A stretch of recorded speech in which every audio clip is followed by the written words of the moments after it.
Welcome to SkepTalk. I'm your host, Forrest Valkai, and I'm joined today, once again, by Skeptical Heretic. Thank you so much for coming back to the show. Thanks for inviting me back. I'm excited. Dude, you were a hit last time. The audience loved you. I loved everything you had to say, and I wanted to hear more from you anyway. And also, I've been continuing to love your content on TikTok.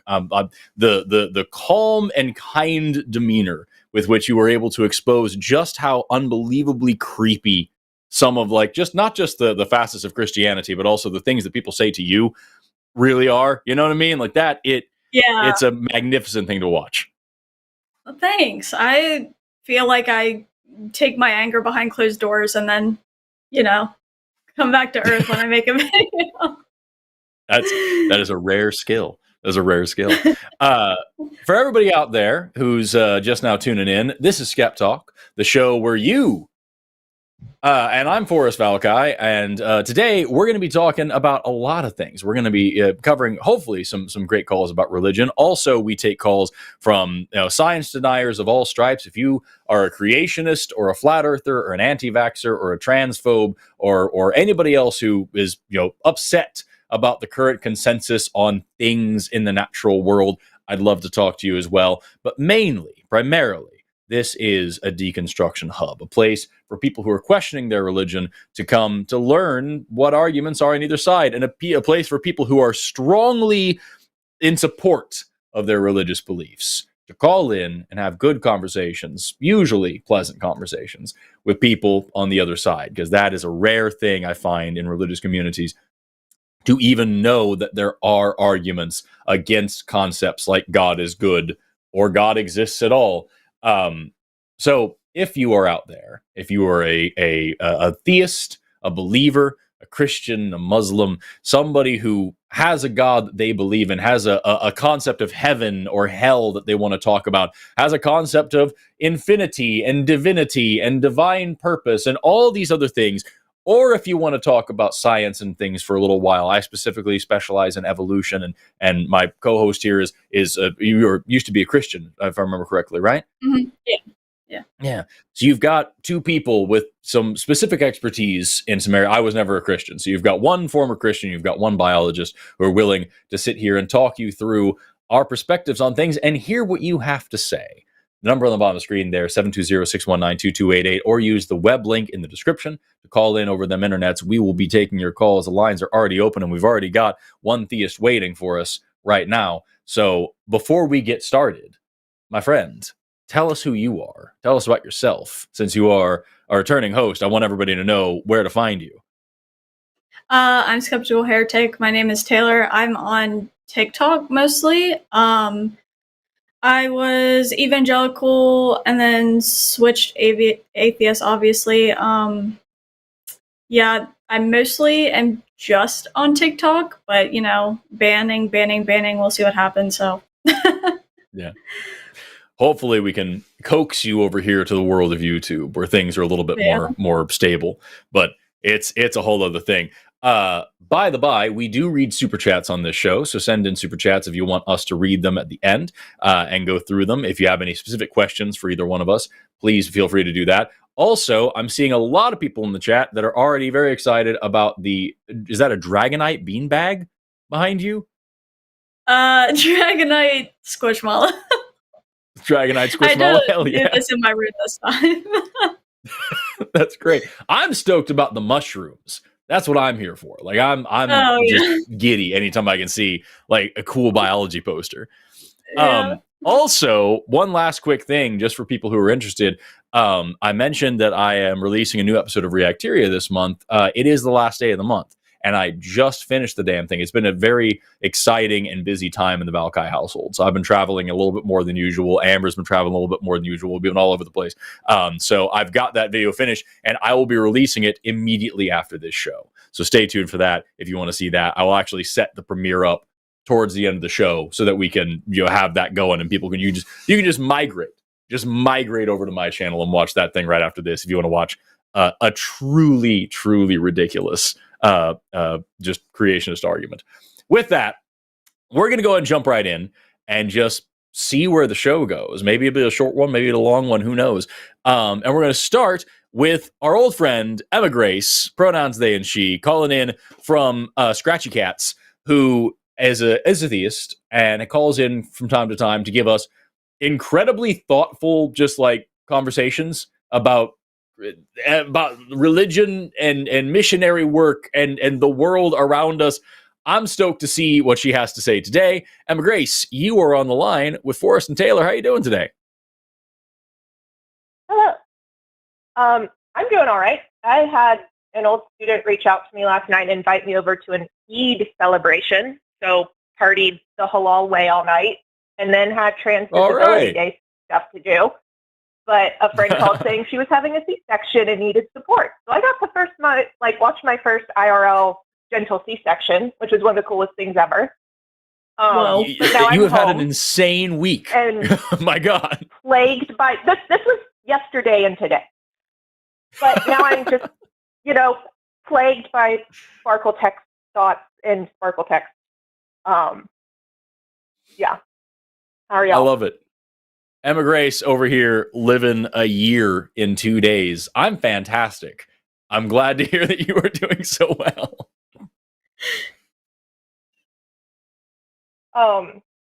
Yeah, not sleeping, but having some thoughts just about with deconstruction and seeing a lot of people trading one authoritarian power structure for another high control group. Like obvious examples being like someone converting from Islam to Christianity or evangelicalism moving in lockstep with MAGA cult to perpetuate Christo-fascism.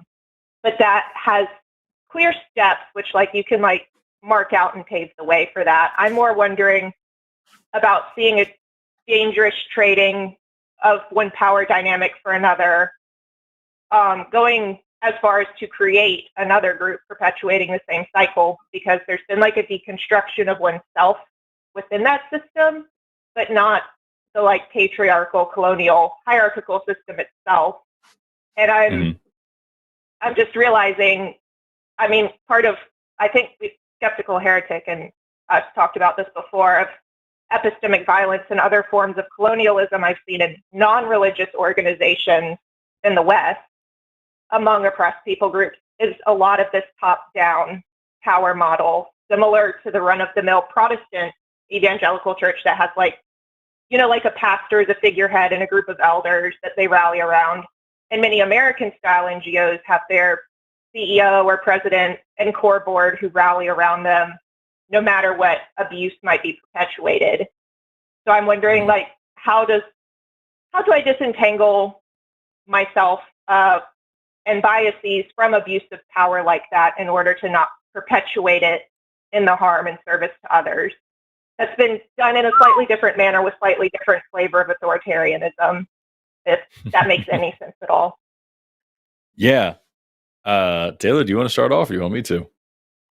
Yeah, I think I know what you mean, because I was actually kind of shocked the amount of people who would comment on my videos and be like, hey, I love your atheist content, and then say a super sexist comment or a super homophobic comment or transphobic content. And I think what people miss is they'll leave organized religion and think that's good enough instead of kind of going through everything that entails patriarchy or homophobia or whatever it might be. And I think people just think it's a one and done type deal, and there's always stuff to deconstruct. That's why I always say it's a lifelong process, because I am still deconstructing harmful ideas or biases that I have. And I don't think, I think it makes people uncomfortable to recognize them.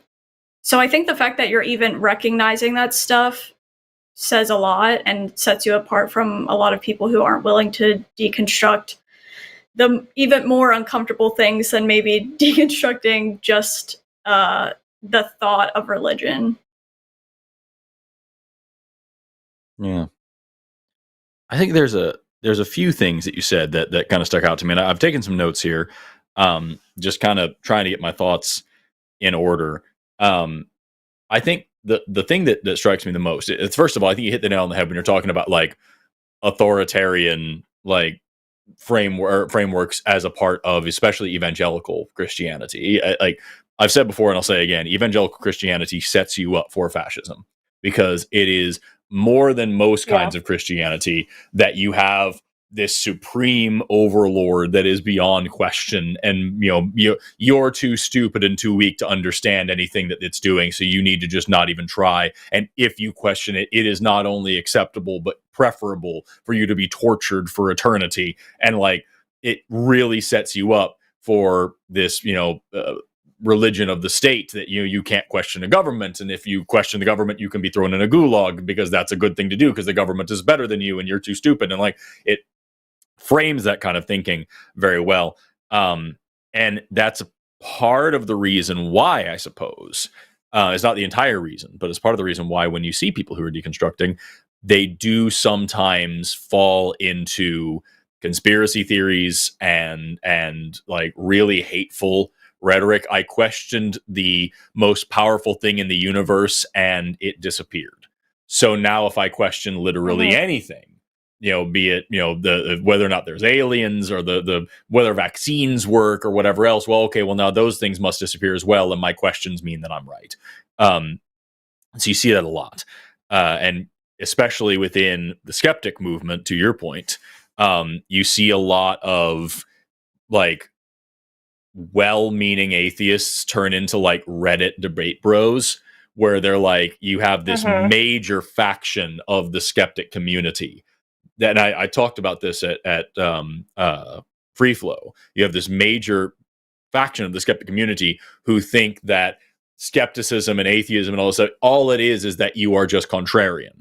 And the more people you offend and the more people you hurt, the more skeptical you are. And so if you are anti-LGBT, anti-women's rights, anti-equality, if you're a racist asshole, but you can cite some statistics, then that means that you're super skeptical and super good because you've pissed a lot of people off. You know what I mean? I think the most important part of all of this that I think is kind of an underlying thing, and it plays into what you're talking about here, is the fact that our society here in the US is heavily influenced by and still very much reeks of the kind of like authoritarianism, racism, sexism, xenophobia, like homophobia, like the hegemony that is the American culture is such a problem that I think it was Jane Elliott who talked about like how if you can get through American public school and not be racist, you're a miracle. It is so easy to fall into this hateful thinking that is taught in our schools. American exceptionalism is taught in our schools. So like it makes sense that you would come out of it being hyper nationalist. The way we frame other countries and their lack of a role in the world, as if they were all just sitting on their hands waiting for America to come be great for thousands of years. Like it makes sense that you would be ignorant and be very self-important and be very ethnocentric. Like these are all things that are kind of baked in to the way we frame things. And because we also have this very capitalistic system as well, the selfishness is baked in, and the self-centeredness is baked in, and the self-importance and self-interest are baked in. And I forgot who said it, but I love the phrase that like looking at people living under capitalism and assuming that then it is human nature to be selfish is like looking at people who are underwater and saying that it is human nature to drown. It just doesn't make any sense, but that's where we're at. So to answer your question here, I think that your problem isn't with religion. The things that you're describing here are symptoms. And I think the way that religion is practiced in this country is part of the syndrome that causes those symptoms, but it's not the only thing. I think you are in a culture war more than a religious one. And I think that your fight needs to, with your deconstruction, needs to be in deconstructing a lot more than just your religious beliefs. It needs to be deconstructing, as you already have been, as far as I've known you, deconstructing the hegemony and the bullshittery of the history of this country and every single bit of our culture that still permeates our life to this day. We pretend that racism died because a guy named Martin Luther King stood up and said one speech and all the racists went away. But like seeing that the way that these things still permeate our culture today, seeing the way that colonialism is still part not just of our behavior in the world at large, but also just our ethos as a nation, the way that we think of ourselves and our place in the world. That is something that I think is just part and parcel with your issues here. And I think it's a broader conversation that you need to be having. And I think you already are. So I think, I think you're well on your way to fixing this already, but I don't know if these are things that I would necessarily reduce to just talking about religious deconstruction. Does that make sense? Yeah. Sorry, thoughts. Sometimes words come out of my mouth. I feel like I know a little of the sociocultural side of why people will dig their heels in with like wanting to retain power in these structures, like especially people who are like ex-pastors and ex-missionaries, like having worked with one of the largest like evangelical disaster relief NGOs in the country, but also with a smaller organization that was a more neo-colonial, like socialism, Eurocentric model. And then also just, raw dogging it for Jesus in the jungle, teaching people. And the abuse that was definitely the worst was definitely in the most American setting or American way of doing things. And I understand, like, socioculturally, like, the Christian hegemony is a big part of that, but like there's these personality types more prone to not questioning that hierarchy and repeating structures which lend themselves to abuse. But I guess I'm also wondering if there's any biological reasons for this as well, since you did bioants, but I didn't get any of that. I got Zionism. That is a hell of a dichotomy, either bioanthropology or Zionism. So you're asking, is there a biological reason just for like that kind of like the thinking or the kind of like behavior that you're exhibiting, or like what specifically you're asking for a biological? Yeah, for the reason why certain people with a lot of like certain personalities, like ex-pastors, ex-missionaries, people who had more power over people, over vulnerable people, would dig their heels in and be more prone to not questioning these structures. Yeah, I don't know. I can't speak to a specifically biological reason too well. Let me think about it for a second, because like we're talking about like why they would hold on to this framework. I can say that like frameworks like that. So depending on you and I have talked a little bit, I'm sure, about Marxist archaeological theory, looking at the history of human civilization from its inception as a concept of a power struggle. And from the framework of saying that like there has always been an asshole, and there has always been that asshole has always had a very large stick that they, were trying to get everybody else to support what they wanted. So like looking at it that way, you can kind of make the argument, I suppose, from like a psychological or maybe even sociological perspective, that like these people rely on that kind of thinking. They rely on that kind of structure to survive. And so they stick with it. They lean into it. You could blame it on pedagogy. You can blame it on education, that this is something that these people have been taught is necessary and just, whether or not it is or isn't. And so it's a cultural thing. It's a heuristic thing. I don't know if there's anything that I would be comfortable saying, like, we evolved to hate each other or to suppress each other. We definitely evolved to be tribalistic. And so you could make the argument, I'm sure, that like the people, the preachers see other people of different religions or no religion as a different tribe that they are now at war with. And so they see any part of their losing control over their flock as them also losing security and opening them up to attack from this other tribe. I could twist it, but I would be reaching pretty far, and I haven't stretched first. So I don't know if that's a good idea. Yeah, so it might be more sociocultural. Maybe. And less biological. It would also be nice if people could just fucking communicate.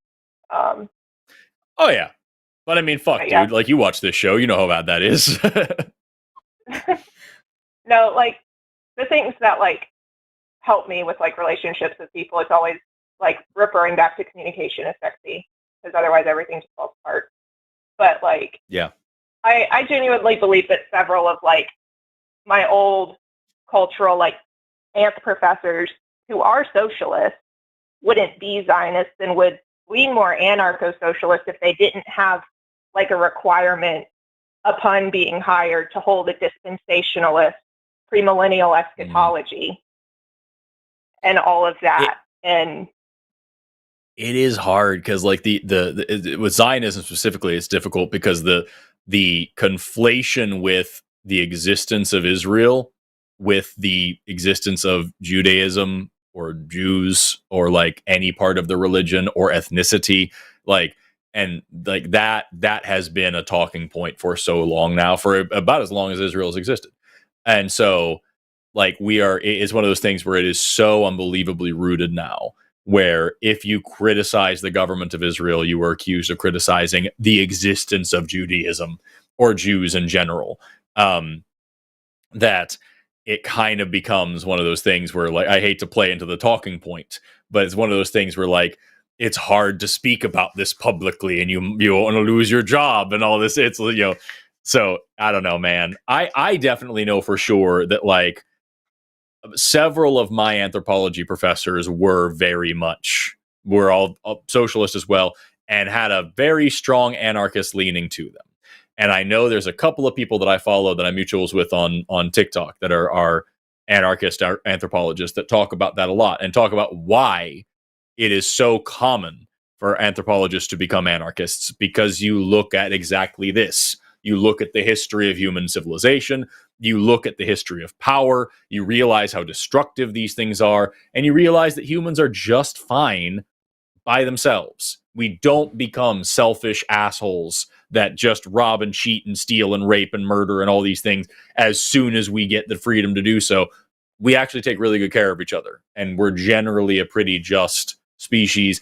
And the I'll get it next time economy is much more convenient and much more realistic than the pre-money bartering economy that we all pretend existed.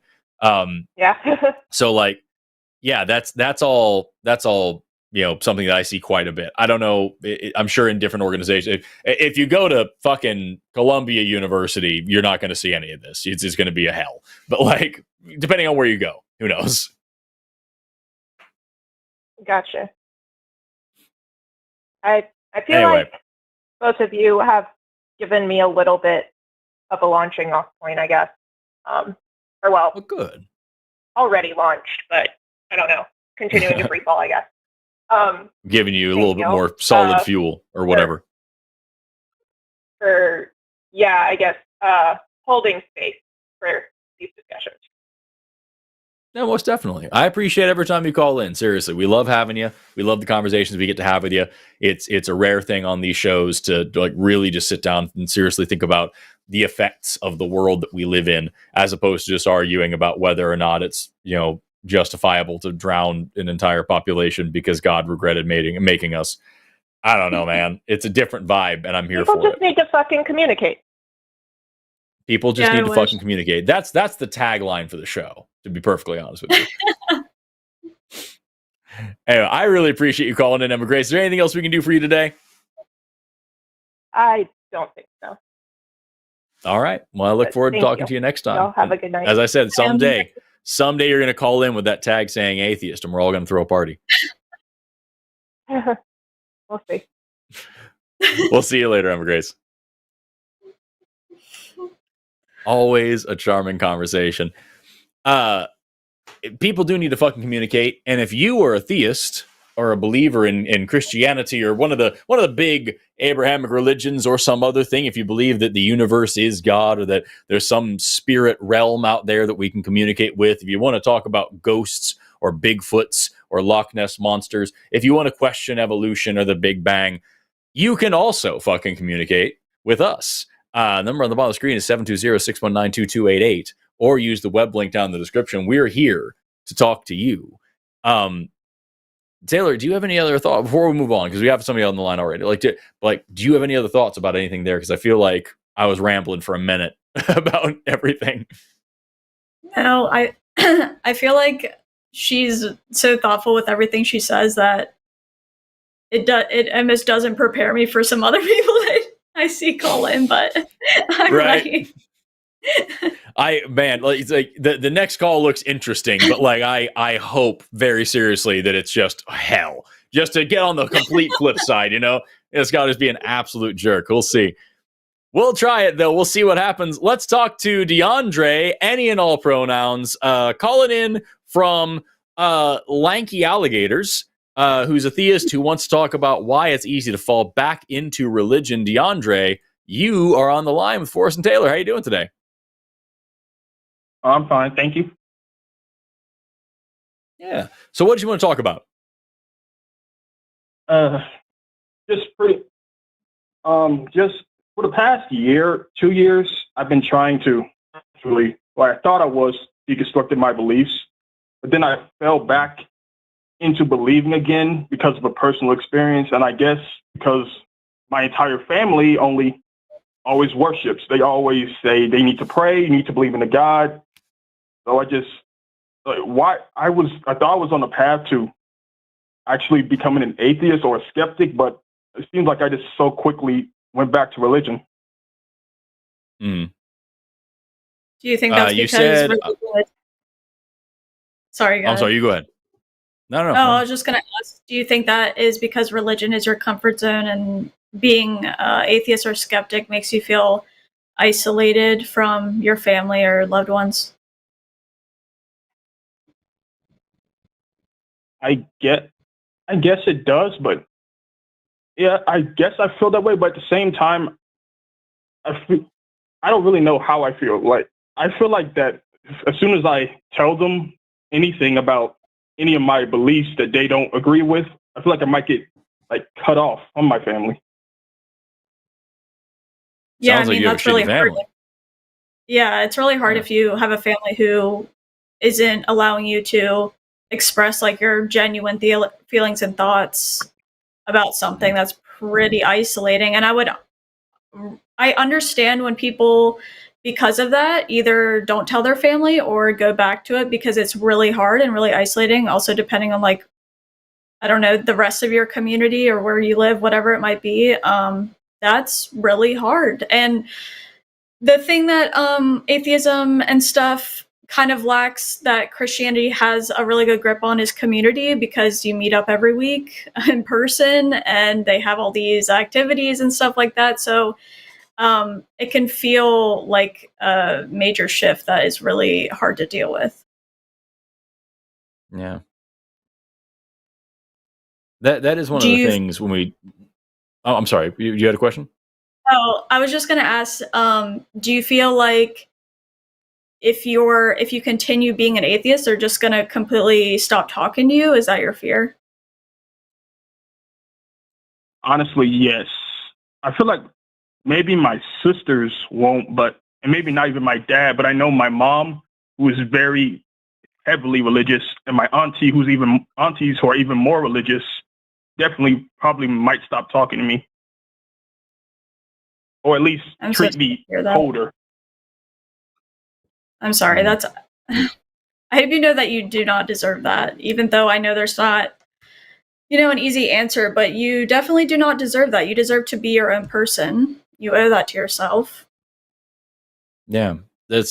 We get calls like this from time to time, and even the people that we don't talk to about it, the stories of people who are in your position, DeAndre, are abundant. This is one of the problems. This is one of the reasons why it is so hard to deconstruct for a lot of people, is that you lose community, you lose friends, you lose family members, you lose opportunities. If you're in a small town, you get a lot of glares and weird looks and people stopping to stare like you're a zoo animal. Like, there's a lot there that really sucks. There are a lot of people that we talk to that are privately atheist but still have to go out and practice with their family.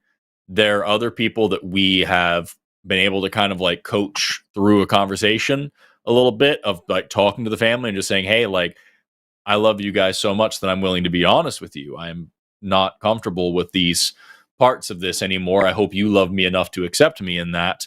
And maybe just don't bring it up around me if you're not wanting to talk about it or you don't like it. That's fine. I just want to be in your life. I don't want to have me being in your life contingent on me pretending to believe something that I don't. You know, that's an uncomfortable but sometimes necessary conversation. It really just depends on where you're at with it and how worth it is to you to have that conversation with your family. And maybe that's a very different question than how worth is it to you to sort this out for yourself.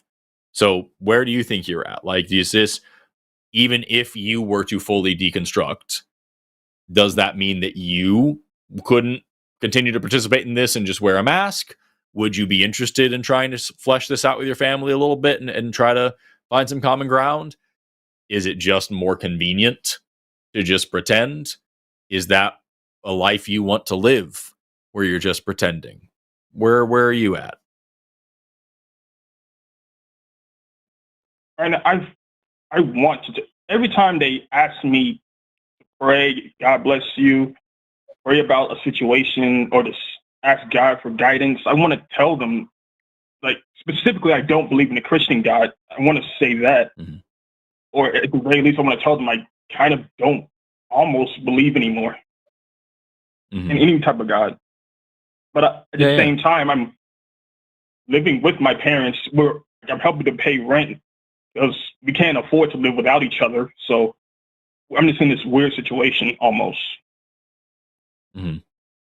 Yeah, it makes it really hard if you are depending on them in any kind of way. And I know that's typically situations where people tend to not open up to their family about it. I'm not saying that you can't, but I would definitely put your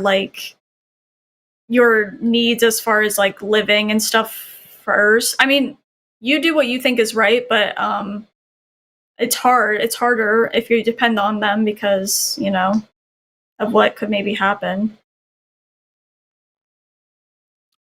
Yeah, for sure. So I guess my main questions are, do you feel safe in the situation you're in? That's the biggest thing that I want to know. Like, are you okay and are you safe? Yeah. Oh, yes, I feel safe. I don't feel like a threat of violence. I don't feel like that. Then if that is the case, then I think it's appropriate for just kind of start weighing that and say, like, basically, how much of my relationship with my family am I willing to sacrifice for this conversation? To say, like, you know, that I want to talk to my family, I want to get through to them, I want them to understand, and that's going to probably cost me.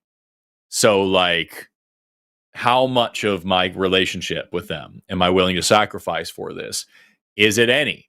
And also, how much of my comfort am I willing to sacrifice for the relationship? You know, is it worth it to me to continue pretending that I believe in something that I don't, or is it not? Personally, I couldn't do that. I'm just, and that you could call that a good or a bad thing, but I am a very, very authentic person. I wear my heart on my sleeve all the time. And so if somebody asked me to live a lie even a little bit, it would be difficult to tell you, like, where the limit would be where I would be able to even tolerate that tiny amount. And so, like, I would rather not torture myself. I would end up either losing a family member if it came to that, or just having a very awkward relationship if I could. I don't know. That's kind of what I'm at, is like, I think that's where you need to be focused on right now, because I'm here to help you deconstruct, my guy. I am happy to walk you through why you shouldn't believe in any gods. I'm delighted for that conversation. But it sounds like even if we get there, and even if you and I agree, then you are now trapped in your personal hell, where you are on this incongruence between your internal just understanding of the universe and what you have to pretend to believe in around people that you love. So I think you need to be having the conversation right now about, like, how much are you willing to sacrifice of that relationship, and how much are you willing to sacrifice of your comfort? And where is the middle ground for you, where you're going to be satisfied with living, you know? Yeah, I know. I'm like, it's a weird thing in my day-to-day life. I'm more like you, Forrest. I'm like, I act exactly how I feel. I say what I feel. I don't really keep any of my thoughts to myself. But when it comes to like religion, it's just different. It's the only thing I really am not open about. Like, I came out to my family about being aromantic and demisexual. I came out to them about being pansexual a bit, about just being pansexual, but religion is just, I guess, that one. Do you feel like you would be better if you just found like an online community and then kind of kept that separate from your, I guess, relationship with your family, or would that not feel good to you? I mean, I do have a community of people I am friends with that do know how I really feel about religion, how they know I was questioning it a while ago and just kind of fell back, and they were in general just supportive of me, whatever I was. And that's worked for a while, but now it's just every time I come home, I just feel like I'm trapped in a giant lie I can't get out of.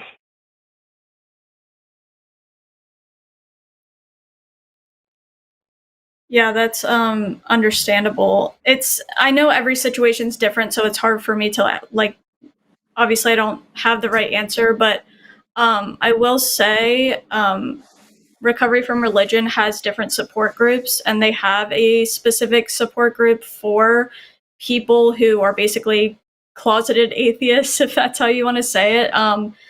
And maybe that would give you more insight on other people's experiences and how exactly they dealt with it. And it would maybe help you also feel like you are not alone in this experience either. Yeah, that's the big thing I would say is like, if you can find like any kind of community, anybody who can like just let you know that you're not crazy. Recovering from Religion is a phenomenal resource that we always recommend here. They have, like counselors and people there on the line ready to talk to you about this, that have been there, that have been where you're at. If you can find any of that to kind of get you started on your own journey and help you sort this out so that you don't feel as unprepared when you come and talk to your family, if you come and talk to your family, maybe they can help give you like some resources or some ways to talk that have worked for them. Because like I said, I never had this particular issue, but I don't have the context, but I know how I would handle it, and it may not be the best way. So talking to people over there who have been where you're at and can give you some direct, specific advice, and more importantly, just be there for you, because you deserve somebody to just listen to what you're saying as well.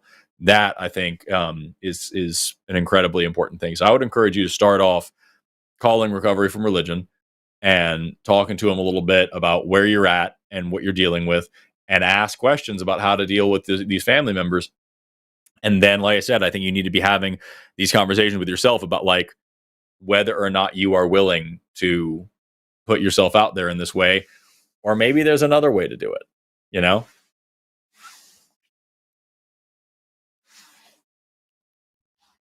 Okay, that's really helpful. Thank you.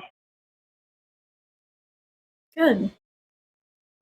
I hope so. And if you have any other questions specifically about this, or about your, if you want to help deconstructing, like, feel free to call us back, because I would love that. I would love to talk to you more about it. Okay, will do.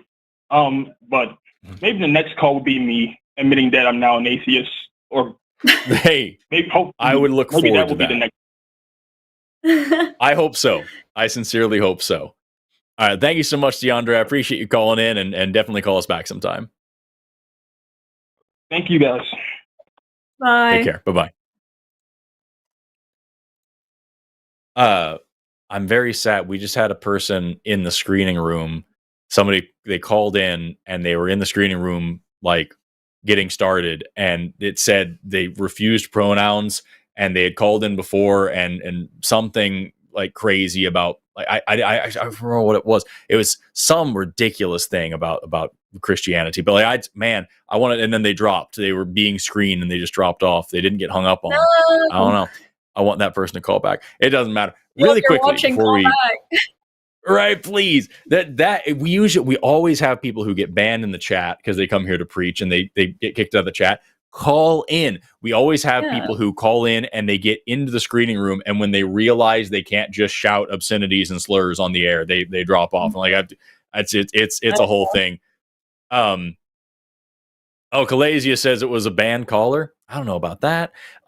Before you do move on to whatever else, I was curious, would you be comfortable sharing a little bit about your deconstruction story? Because I feel like that's a good, like, just at this point in where we're at for maybe some of the people watching, like to learn a little bit about where you come from. Is that okay? Yeah. Well, I relate so much to DeAndre because I'm the only person in my family and extended family who's never not been Christian. So, it's very weird. And when people ask advice about it, it's so hard because you never know what their relationships are like and what their situations are like. I was one of those people who literally just blurted it out one time at a very not convenient time because I was like, I guess, what's the word? I don't know. I was confronted with it. Like somebody confronted me and I wasn't expecting it. And I was at the point of like no longer wanting to lie. But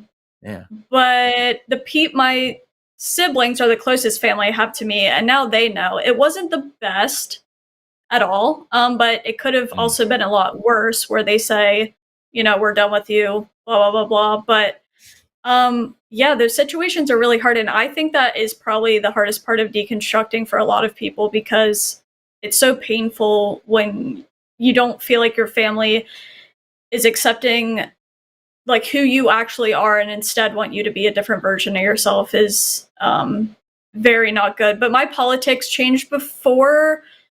I don't know if I've said this before. I don't remember what I said last time I was here, but basically my politics changed. Assume we have a new viewership. Just start from scratch. Okay. My politics changed before before I became an atheist, and for a while I was trying to be, I guess, a progressive Christian, which was interesting because I was very not accepted. That was very like, F you. And I was like, oh, word. I thought I thought this was about empathy and caring about people. And what am I doing here? And that's kind of what caused me to question more because I grew up with now, don't get me wrong, I grew up with a lot of toxic ideas, but also my father, who's very devout Christian, he was very on like the humanitarian side of it, where like doing so much work and charity and stuff like that I had it in my brain that that's what it was about. So when Trump came into office and all this stuff started I don't know, it started escalating and people started showing more of what they actually thought. I was shocked. I shouldn't have been shocked looking back. But I just had rose-colored glasses on. So yeah, so I tried to be a progressive Christian for a while. I actually went to a Christian therapist to figure out if I could figure out my faith crisis. And she was amazing, and it was awesome because she allowed me to go through all that without interjecting her religious views and actually really encouraged me to believe, what I discovered. Yeah. So it ended up working out well for me. But yeah, the family part is definitely the hardest, I think. It makes sense. Yeah. Looking back now, like I said earlier on, it's like the thing that I love most about your content is like the brutal honesty, where you're like kind of like address how this thinking actually plays out. Looking back now, what's something that like sticks out to you? Like, I can't believe that this was a normal thought process, or like this was a thing that like used to make sense. Do you have any of those? Because I have plenty. Yeah, and a lot of it related to. I feel like I was like, I never voted as a Christian, but I feel like I was raised Christian nationalist and I didn't realize it. And I thought a lot of that was normal. It blows my mind that I thought it was normal that we shouldn't allow people to get married if they aren't straight. That blows my mind. Yeah. I know that's such a stupid, and there's just a lot of things like that politically that I'm like, But I also give myself a lot of grace, honestly, because if you're indoctrinated with something since you were literally a child, it's really hard for your brain to combat that, especially if you trust the adults. Not that they're lying to you, but if they actually believe it, they're teaching it to you. So yeah. That's I was the same. So I was fine on gay marriage, but I used to believe in like ghosts and magic and stuff. And so I was like, I was raised pagan. And so it was like, yeah, no, I believe in all the science, and I'm very science focused and very science minded. And I, of course, don't believe in the Christian God and all this other stuff. But I do believe that I can heal people by projecting my energy into them with my hands. And like that makes, really? Sure. But so is that, by the way, sorry, go ahead. Oh, I was just gonna ask, is that like is that related to like witchcraft stuff or no? Yeah, very yes. Yeah, so I was raised with witchcraft being like the thing. So we just called it pagan because it was just kind of like a cluster of like old magics from like East Europe and shit. Just whatever the tradition of my Eastern European family was all about. And so like I learned how to like burn certain herbs to make ghosts go away, and like how to like do good luck charms, and like what pentagrams to draw in which order to make the make sure you have a successful interview, or you know what I mean? It's all sorts of different stuff. Yeah. It's crazy. That's crazy because like how I grew up, that would be like the satanic panic of it all, and be like, yes, oh my gosh, it's so evil. It was wild. I want to jump more onto this, but like I'm fascinated by like this kind of side of it. But we do have a caller that I want to get to as well. And but we have one other person, and the person who refused pronouns, and the thing that I said was crazy. I couldn't remember what it was. The last time they called in, they were talking about abortion and stuff, and but they are currently in the screening room. They called back, hell yeah! And we have one of the person who's currently here in the queue right now, waiting to talk to us. So we'll take this person next. And it's going to go a little. Just for a second, it's not going to be exactly what we think. We've got John calling in from minute orangutans, talking about real tiny apes, who, this is what it says on the screen. What is his evidence of monkeys turning into humans? Does he think we were turned into fish before we were turned into monkeys? I think by he means me. I don't know. The pronouns, however, listed here are Jesus loves you. And that's where I'd like to start. John, you're on the line with Forrest and Taylor. How are you doing today? Thank you for respecting my pronouns. I appreciate it. Well, I said like that is what is listed. I just stated that is what's listed. I actually wanted to ask questions about it. Can you just tell me quickly, like, what is a pronoun? Can you just define what a pronoun is for me? According to atheists, it's whatever you want it to be. So. There's no definition of pronoun. Not at all. Not at all. So it's, first of all, correct definition. It's not. So first of all, it's not according to atheists. It's according to just like a functional understanding of what gender is. But like the second thing is that like it's not whatever you want it to be. A pronoun is a word that replaces a noun. So in your listed pronouns here, you do have a pronoun, and that's you. You is a pronoun. But Jesus is not a pronoun, and loves is not a pronoun. So, like, are you I just want you to understand my pronouns? Are you disrespecting? No, I'm educating you on. I'm educating you on what pronouns are. That's very disrespectful that you would treat me like that, because I would never treat anybody on your show like that and disrespect them and disrespect their pronouns. I would never do that. But you're doing something tells me that you don't respect people's pronouns. So I'm not. I know you're trying to have like my pronouns. I know you don't understand me, but the issue is that what you have listed here fundamentally are not actually like that. That is not what pronouns are. Pronouns are words like I, you, he, she, me, it, they, them. Those are pronouns because they replace nouns. Jesus is not a pronoun. Jesus is a proper noun. You see? See how they disrespect me? So if I was talking about Jesus, Jesus loves you long time. That's very disrespectful. I can't see how atheists would be disrespectful. Well, to be clear, Christians like that. To be clear, that's sad. Just to be clear, sad. Very sad. John, just to be clear, two things. Number one, I'm like 85% sure that you're trolling, but just in case you're not, and for the people who watch who think the way that you do, even if you are, there's plenty of people who think the way that you do. The same way. Oh, so we're just puppets, right?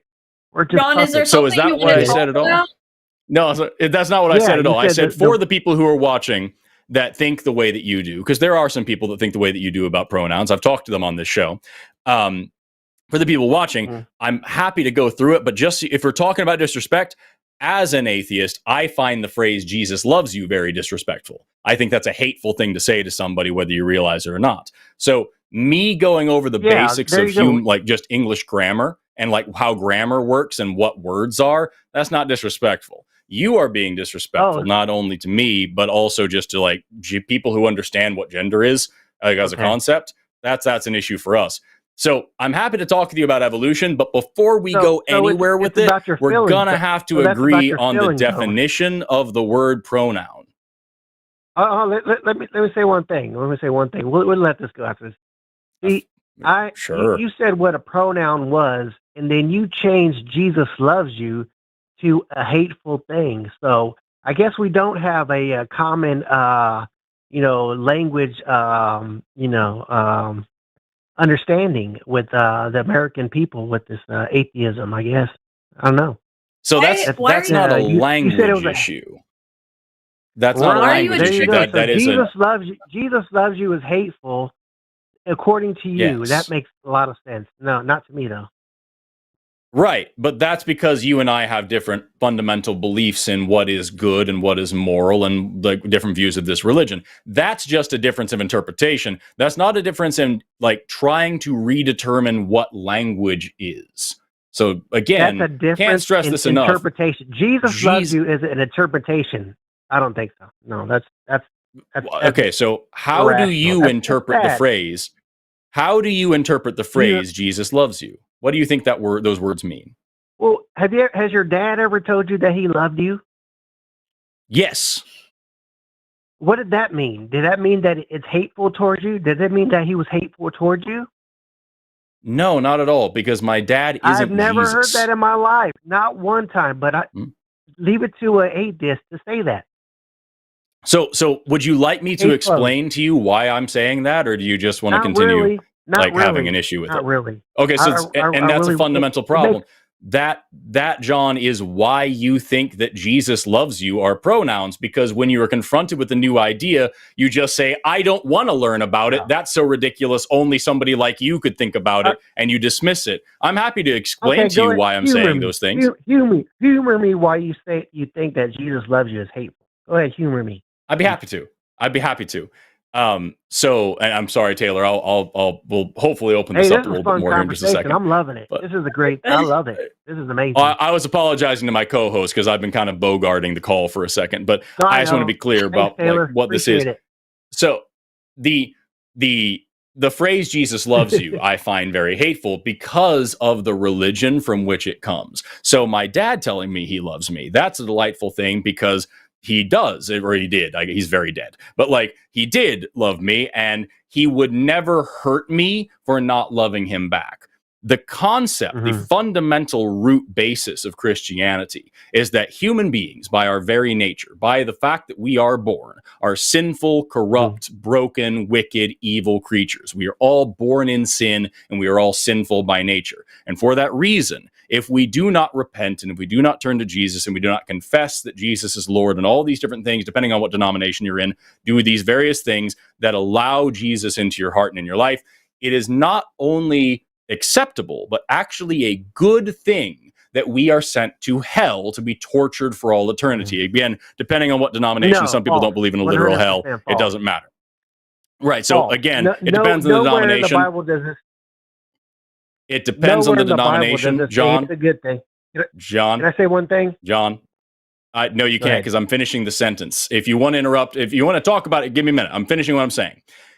God, all right. Who is the all-knowing, all-loving, perfect creator, the person who can do no wrong, is going to send me to hell. Therefore, it is ultimately part of his good plan. It is a good thing. He may not like it. You may not like it. Again, depending on the denomination, because some Christians say that God actually does it and enjoys it. Some people say he hates doing it, but he has to. Some people say that hell doesn't exist at all. It doesn't matter. The point is, whether you think it's a good thing or not, eventually, I will go to hell because of who I am unless I believe in this Jesus. That is a sick mockery of love. The idea that you love me so much that you will torture me if I don't love you back. The idea that you love me so much that you will allow me into this theme park in the sky despite how disgusting and evil and sinful and shameful I am. The phrase Jesus loves you is an insult, a threat, and a mockery of what love really is. It is nothing like the love that my father and I had for each other, because neither of us would ever insult each other like that. I thought my dad was a good person, and I would never hurt him if he didn't love me. That's not how rationality or morality works. The phrase Jesus loves you implies that I am a wicked, evil sinner and that I deserve to go to hell. And it twists what love actually is. That's why I say it's a hateful thing. Also, cannot stress this enough. It isn't pronouns. You is a pronoun, but Jesus and loves are not. Yeah, I understand. Does that make sense? If you don't know the Bible. Yeah, if you don't know the Bible, I mean, I've read the Bible, and it says that God desires no man to perish. And it says that He wants everybody to come to the knowledge of Jesus Christ, and that He wishes nobody. But I had a father, and he disciplined me when I was wrong. And guess what? I've been to court, and there's these things called judges, and the judge has these things called laws. And what happens if you break these laws? You go to jail. Because why? Because you are not a good person. And guess what? I know the difference here, John. No. I didn't interrupt you, John. But you're always going to interrupt me because you will never ever. See the, I'm not trying to be a jerk to you, John. I'm not trying to be a jerk to you, but this is. Yeah, I'm not trying to be a jerk to you. This is our show, and we got to keep it on track. You just said something that's fundamentally flawed, so it is actually my job to call it out. So, so what you have to understand here, you are conflating two very different things, right? A judge here on Earth, a human judge is going to give you a finite punishment for a finite crime. It is only with gentle Jesus, meek and mild, that you get infinite punishment, infinite suffering for the finite crime of thinking the wrong thoughts. So that's a very different thing, right? Wrong Taylor, you've been listening to me for a long time. What do you think about all this? Wrong again, John. Sorry. John, do you believe in proportionate punishments for crimes? Like, if you get a speeding ticket, maybe you'll get a fine. I mean, if you get enough, maybe you could go to jail. But then somebody who, murders someone, they'll, go to jail for life. Do you believe that makes sense?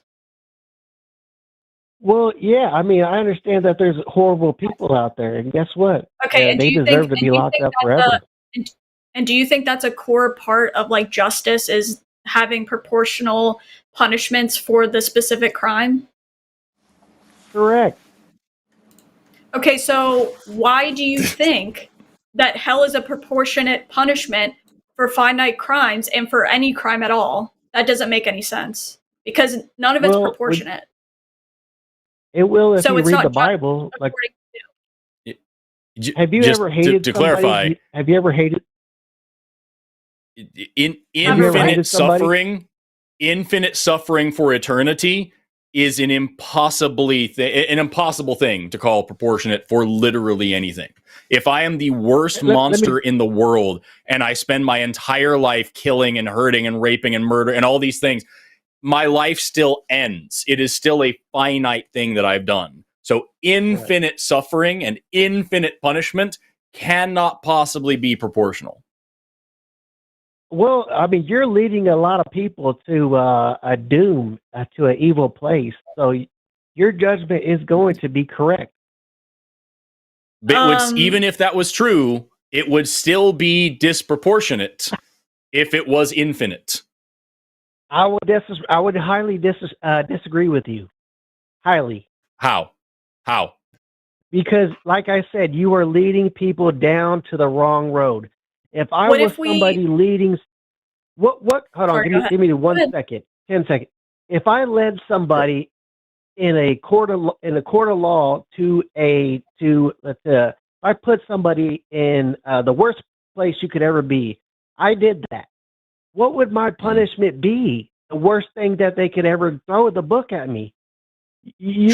Which so it you're inevitably, not a good person. That's even the problem. if You think you're a good person. I need you to understand, even if, here on earth, if some judge threw the book at you and gave you the worst punishment, hard labor for the rest of your miserable life, or whatever it is, it will eventually end. So it is at least more proportional than the concept of hell, which is internal suffering in a lake of fire. So like infinite punishment for finite crimes is inevitably proportional. Even if I lead 1 million people away from God and God decides to punish me for that, first of all, I have an issue with that. I have a big problem with that being that's a problem. In my world. That's a huge problem. Sure, which means I should be punished for my life and 1 million other lives. That's still a limit. That's still finite, not infinite. No, that's a horrible thing to do. Horrible. John, what is the point of the hell punishment? What is the point of it? You're going to an evil place. You're deciding good or evil. You decided to go to an evil place. Well, let me just give me 10 seconds. Hell, there's nothing good there. You don't love what is truly good. Everything that is good comes from God. Everything. So you're going to go live where there is nothing good. You made that choice. I'm going to take notes on that. And God tried to warn you over and over and over again. What is the point of hell, though? I'm not asking like what it is or how we get there. I'm asking what the point of the punishment is. Like, what is it meant to do? What is the purpose? The purpose of hell is for people who choose evil and who are God haters, who are God blasphemy. You guys are very blasphemous. I didn't ask who was going there. I asked what the purpose was. I didn't ask how we get there. I didn't ask who's going. That is a punishment. That's 100% a punishment for those who love evil rather than good. 100%. What's the point of the punishment? I just told you. Is it revenge? Is it revenge for people who didn't believe in God? Is it to teach them a lesson? It's your it is your punishment. That's what it is. Just like the court of law. You broke God's law. Don't you think punishments are normally taught to, like, they're normally done to teach somebody a lesson? Do you feel like that's usually correct? I think that God is extremely smart, and I think that he is God, and he gets to choose what he does. So, can I just ask, like, it's what you have described here. When we talk about punishment here in the world, generally speaking, it's supposed to be like this balance between punishment and rehabilitation. Punishment is meant to be not just like, you did a bad thing, so I'm going to hurt you. It's finite. So you're, generally speaking, you get out of there and you learned your lesson and you do better now. There is none of that with hell. It is just, you didn't like me, so I am going to torture you forever. That is not justice. That is ego. That is a child throwing a temper tantrum and hurting someone very badly because they said mean words, which you call blasphemy. That's not justice, and that's not intelligence. Well, you do understand that laws are different in different countries. You do understand that, right? China. Right. I'm talking about I'm talking about my own like preferred form of justice. I'm not talking about any one particular place. So let me ask you this quick. If there was a God, do you think that that this God who knows everything, we're just, if there was, maybe there was, sure. in La La Land somewhere, do you think this God would, let's say he's what I think he is, do you think that he would do something wrong? Because my God says he never makes a mistake.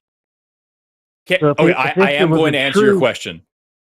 I am going to answer your question, but I need to ask you a clarifying question first. So please don't think that I'm dodging. Okay. I need to ask, are we talking, when you talk about the God that you believe in, are you talking about the classic, what is known as the tri-omni God? All powerful, all knowing, all kind, all loving, all these things. Is that okay? Cool. That's him. Then then yes, I think that God is very capable of doing wrong, and I think that God is wrong. If that God exists, I would never worship it. That God is a monster.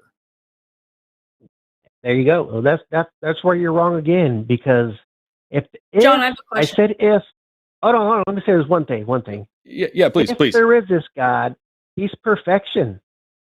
He's doesn't not. make mistakes. So he's not. I'm saying if there is, you're asking a different question. You've asked me if this God exists as you described it, as all-knowing and all-powerful, and now you're implanting this other interpretation of if this God is what he says he is, which is pure perfection and can't make a mistake. I think your God's a liar. I don't think that this God, first of all, I want to be clear, I don't think this thing is real. Well, but if the God of the Bible is real, he's evil. And if he's going to go about saying that he's perfect, then he's a liar and he's evil. Taylor, you were about to say something. What were you about to say? I did have a question for John if he believes like all morals are objective. Like if you would say torturing people is wrong, killing kids is wrong. Would you say those things are objectively wrong? No, I'm not saying that. There's right and wrong. Yeah, I'm asking that's what I'm asking. Like, if that's always wrong. Like, are those things always wrong? Correct. Yes, you're right. Okay, so then it is objective, yes. Yeah, so then why, when God objective. There's right and wrong. There's right and wrong. Yes, that's what there's not a... I think there might be a miscommunication. Right. Are you familiar with the terms objective and subjective? You're right. I get you. Sorry. Okay, cool. So if they're objectively wrong and God has done them, why isn't it wrong? If they're objectively wrong. He's never done them. Never. Yes, in the Bible, he has tortured people. He has unalived children. So, like, you don't have to say unalive. He's killed. He has murdered children. Yeah, that's not debatable. That's in the Bible. If that's what you believe, it says it in black and white. So, why was it okay for him to do that? No, I don't think he did that. So you think the Bible is not true? No, I've studied the Bible and I understand that there was times that they had to they had examples, like if I'm going to warn you, I'm going to give you the strictest warning of what I'm going to do, correct? But the examples of what happened was a lot of. See, here's the thing. There's a lot of times where those people who they were fighting with, they became the family of Israel. They took them in as family. So we don't know if that actually happened or what happened, but we know that we don't know exactly what happened at that time. So to be clear, you said you studied the Bible, and you said, I'm pretty sure I heard you say that you believe the Bible is true. 100%. Is that... Okay. So then I don't understand what your hang up here is. What Taylor said is very true. God directly kills people in the Bible. God commands people to kill other people in the Bible. God commits genocide in the Bible. Like, God condones slavery in the Bible. Well, once again, those people that were killed were definitely not good people. That's a fact. That doesn't matter. Wrong is wrong, right? No. You just said right and wrong or right and wrong. Right. And as a evil person deserves to die, 100%. So it's not always wrong for children. Right, exactly. You're saying it is not always wrong. Say that one more time. So it's not always wrong to torture people. It's not always wrong to kill kids, correct? Like things like that. It's not objective. It's not right or wrong. Sometimes it's okay, right? I've never seen in the Bible people got tortured. Never seen that. What? Okay. What about the flood? Yeah. What about the flood when God killed everybody, including children? Does that count to you? They died. That's just it. Yeah. God killed them. Yes. Yeah, that's one thing. Yeah, they're gone. I mean, and that was okay. Those children went to heaven. So I don't, No, 100%. How do you know that? I would rather be in heaven than. How do you know they went to heaven? Know, because children go to heaven. That's the fact. Where does it say that in the Bible? It talks about children that are of age, and basically, they don't have a mental capacity as an adult, so they can't make correct decisions. Can you tell me what verse that is? I've never heard of that. I have a different. To look it up. I apologize. It's fine. You don't have to know it. I'm actually looking up a piece right now because there's one part that I find pretty telling. It's when, let's see here. There it is. This is in Leviticus chapter 10. Two kids, Nabab and Abihu, they are the children of Aaron, and they put the wrong incense in an incense burner. That was what they did. Right. And God sent fire out of the incense burner and burned them alive. And then in the very next part, sorry, what book is in Leviticus? So Leviticus what? Leviticus chapter 10. What? Leviticus 10. So these kids put the wrong incense in an incense burner. God burned them alive, and then he goes to their parents in verse 6 here and says, "Do not cover your heads, do not rend your clothes, lest you die, and wrath come upon your people." And all the people of, let's see here, but the whole house of Israel. So these children put the wrong incense in an incense burner. He kills them and then tells his parents, "If you grieve the death of your children, I will kill you and punish your entire nation." Is that justice? Is that morality? Well, I know a holy God. I know a perfect God. So he demands perfection. Is what I just described to you perfect? He's a holy God. He's a holy God. That's not what I asked you, John. I asked you, is killing children... John, I just asked you, he killed two children and told their parents not to grieve their children. Where does it say they were children at? I don't see that. It says that they were the sons of Aaron. Okay, well, let's say they were adults. Who knows? I'm not going to sign the verse. Let's say they were grown-ups. That doesn't mean they're children. Let's say they were grown-ups. It doesn't matter. It genuinely doesn't matter. Why do you think it is perfection to kill people for doing a religious ritual wrong and then tell their parents, "If you grieve the loss of your sons, I will kill you and destroy your people"? Why is that perfection? I'm looking to see where it says that he's going to kill them. I don't see that. That's in chapter 10, verse 6. Moses is the one communicating the message.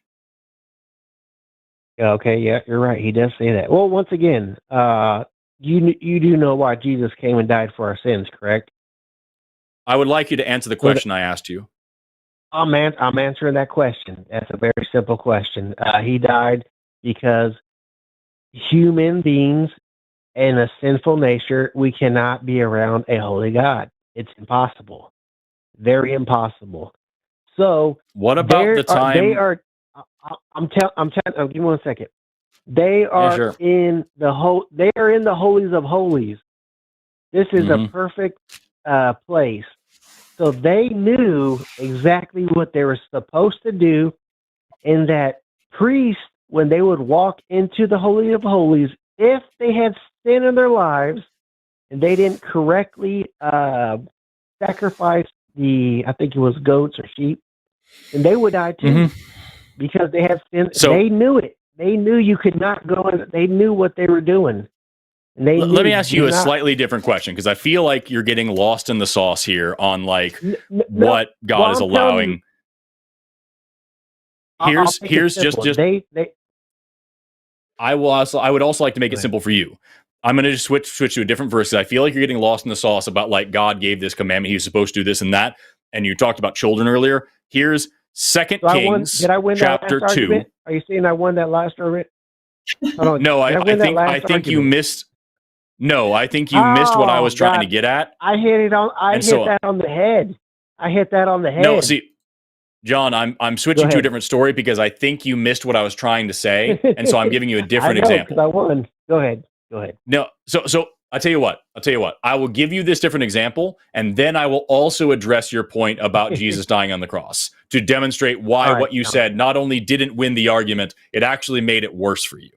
Okay? So I'm going to demonstrate to you that I'm not running from your argument. You just said something even worse than what I'm trying to say here. Well, so we're going to start with this. You can't reiterate in your last question. That means you lost that argument. So, okay, go ahead. Next question. Not at all. Let me start with this, and we'll see how it goes. So here's in 2 Kings chapter 2. Elijah is going up to this city, and some children, as he's walking up, he went up to Bethel, and some children came out of the city and called him bald. And they yelled, "Go up, thou bald head! Go up, bald head!" He turns back and looks on them and curses them in the name of the Lord. And from the woods come forth 2 bears who maul 42 children to death. Is that it doesn't justice? What verse is that? That's 2 Kings chapter 2, verse 23 and 24. 24 says, he turned back and cursed them in the name of the Lord, and there came forth 2 she-bears out of the wood and tear 42 children of them. And then he went up to the mountain. It doesn't say they died. I won. Thank you. Appreciate it. So to be clear, God sent 2 bears to maul 42 children, but they didn't die. Correct. It never says they died. They did a wrong thing. So exact same question. Why is it divine justice to get mauled by a bear if you make fun of someone's bald head? Well, if you make fun of somebody, I think it was just the person they were talking to was a very holy man, and they were very disrespectful. So if I disrespect the Pope. So if I disrespect the Pope as a child, who you, by the way, said earlier, children can't sin and children always go to heaven and all these things. If a naughty child disrespects the Pope, you think it's okay to send them into a pit at bears at the zoo to be mauled as long as they don't die? No, I wouldn't compare Elijah to the Pope. I would not do that 100%. I think Elijah was a very, powerful man of God. I think he was a different. If kids can't even comprehend, sorry, go ahead. Oh, sorry. No. I think you were about to say something similar that I was about to say. Hey, did I win this one? Not yet. We haven't finished this one. We haven't finished. So no. If you're saying kids, they always go to heaven because they can't even comprehend, like, I don't know, the whole hell heaven thing. Why is it appropriate to maul them with bears? No, right.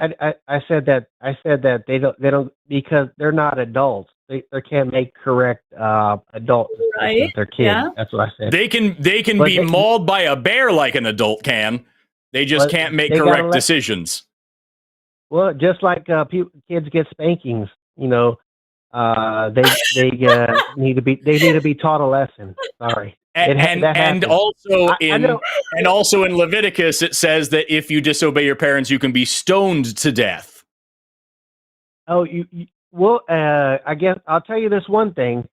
How about a thief that gets their hands cut off? Are there going to be a lot of thieves? I don't think thieves should have their hands cut off. I think that's unjust. If there was a law. There are laws in the Middle East that thieves get their hands cut off. Guess what? They don't have a lot of thievery. It would be immoral. If you murdered thieves, if you tortured them to death, you wouldn't have a lot of thievery either. It wouldn't make it right. Just because it's effective doesn't mean that it's moral. So here's the thing. I said earlier that I was going to give you this other example, and then I was going to bring it back to why you've made this shit worse for yourself. So you're saying that's not moral to defend your home? Someone breaks into your house and tries to hurt you. You cannot defend yourself. By cutting off the hands of a thief? Yes, I think that is extremely immoral. That is exactly what I'm saying. Can you defend yourself if someone breaks into your home and tries to hurt you? Proportionally.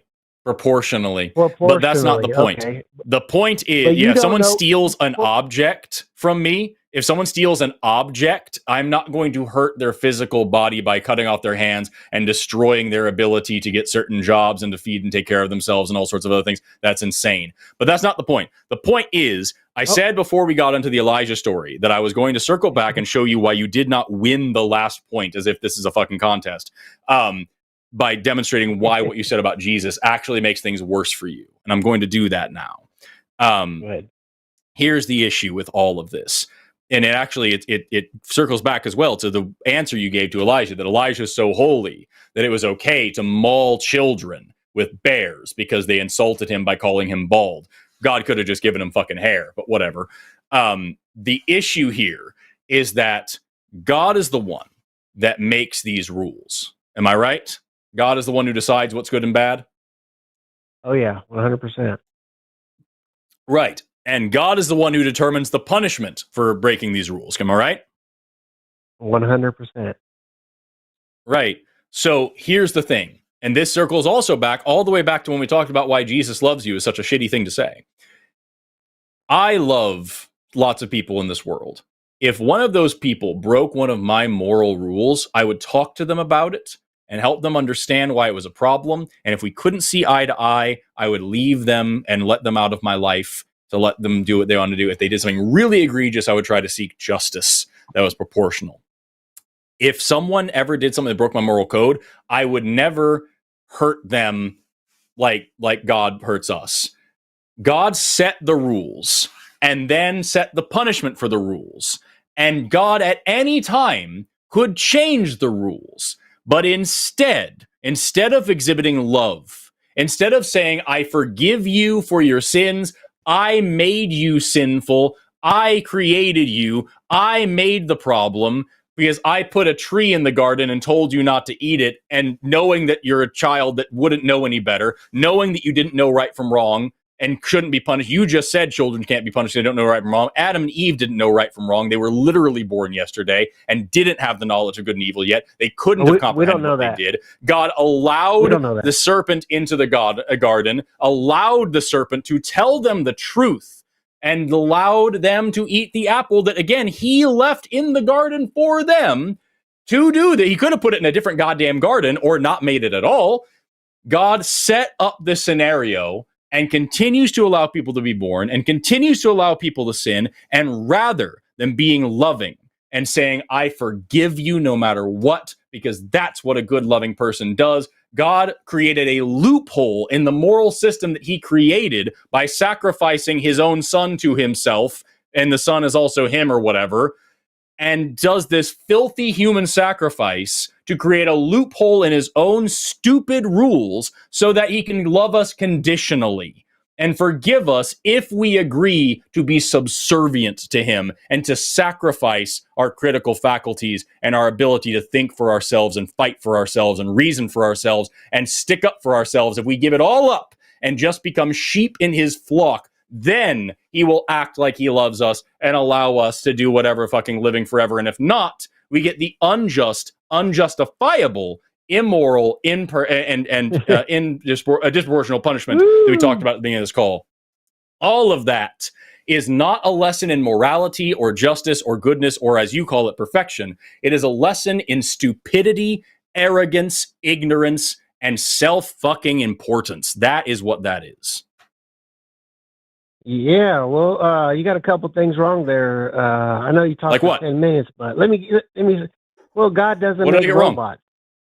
God does not make robots. You have your own mind to think, and God did not. And you're punished for doing so. You said that the devil told the truth, which he lied once again. No, I didn't. I didn't say you lied. I said the devil lied.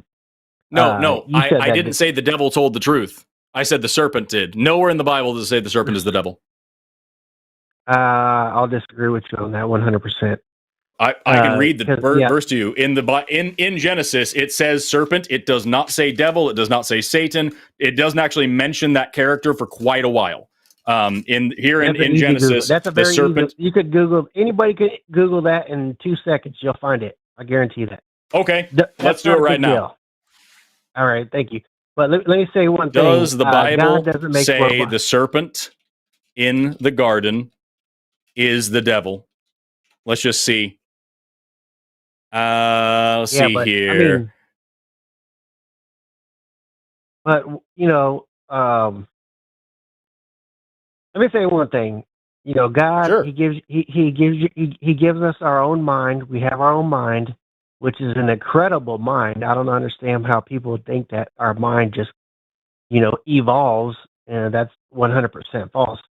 But He doesn't make robots. Everybody makes their own decisions in this world. But the one thing that God tells us is that He has the evidence. In our minds, He gives us, a conscience. Our conscience tells us right and wrong, and He says that our conscience bears witness of Him just by how it thinks. The stars, He gives plenty of evidence, and there's all kinds of places that have evidence of God, and we have evidence. It's there. He gives it to us. We just have to we have to want to see it, and He'll show it to us. Very simple. John, do you think? Sorry, go ahead. Yeah, you do this first. Just gonna ask, do you think eternal torture is worth us having free will? Is worth us having free will? Like I said, God doesn't make robots. Like the whole reason. Sorry, go ahead. God won't force you to love Him. He will not force you to love Him. So yes, He will. No, He will not. He will not. You have free will. That's why He says you to choose. He wants you to choose. He wants true love. I'm asking you why free will is worth eternal torture. Why is free will better than why is free will better than not if at the end people are going to suffer eternally? It's not that Isn't that the worst possible outcome is people suffering for eternity? I personally rather be a robot than suffer for eternity. I would never want to be a robot. I don't know. Why would you want? Would you rather be a robot or burn forever? I have two things, actually, whenever you're done. I understand what you're saying. I sort of agree. I would rather be a robot too. But, I mean, let's say you actually let's say you actually do turn around from what you believe. And God does show you. It'd be a lot better for that than He forced you. Because that's one thing that the devil and the angels were doing. They didn't want to it's still not worth eternal torture. Be controlled. So doesn't matter. So here I've got some people. Just go ahead. I've got a couple of things. I'm sorry. I don't want to derail anything, but first off, before I forget, I went ahead and pulled up. This is from Iowa State University from their Bible and archaeology page. So this is actually academics studying the Bible and writing this from the University of Iowa about is the snake in the Garden of Eden Satan? And this is from the very end of the article. This is their conclusion here.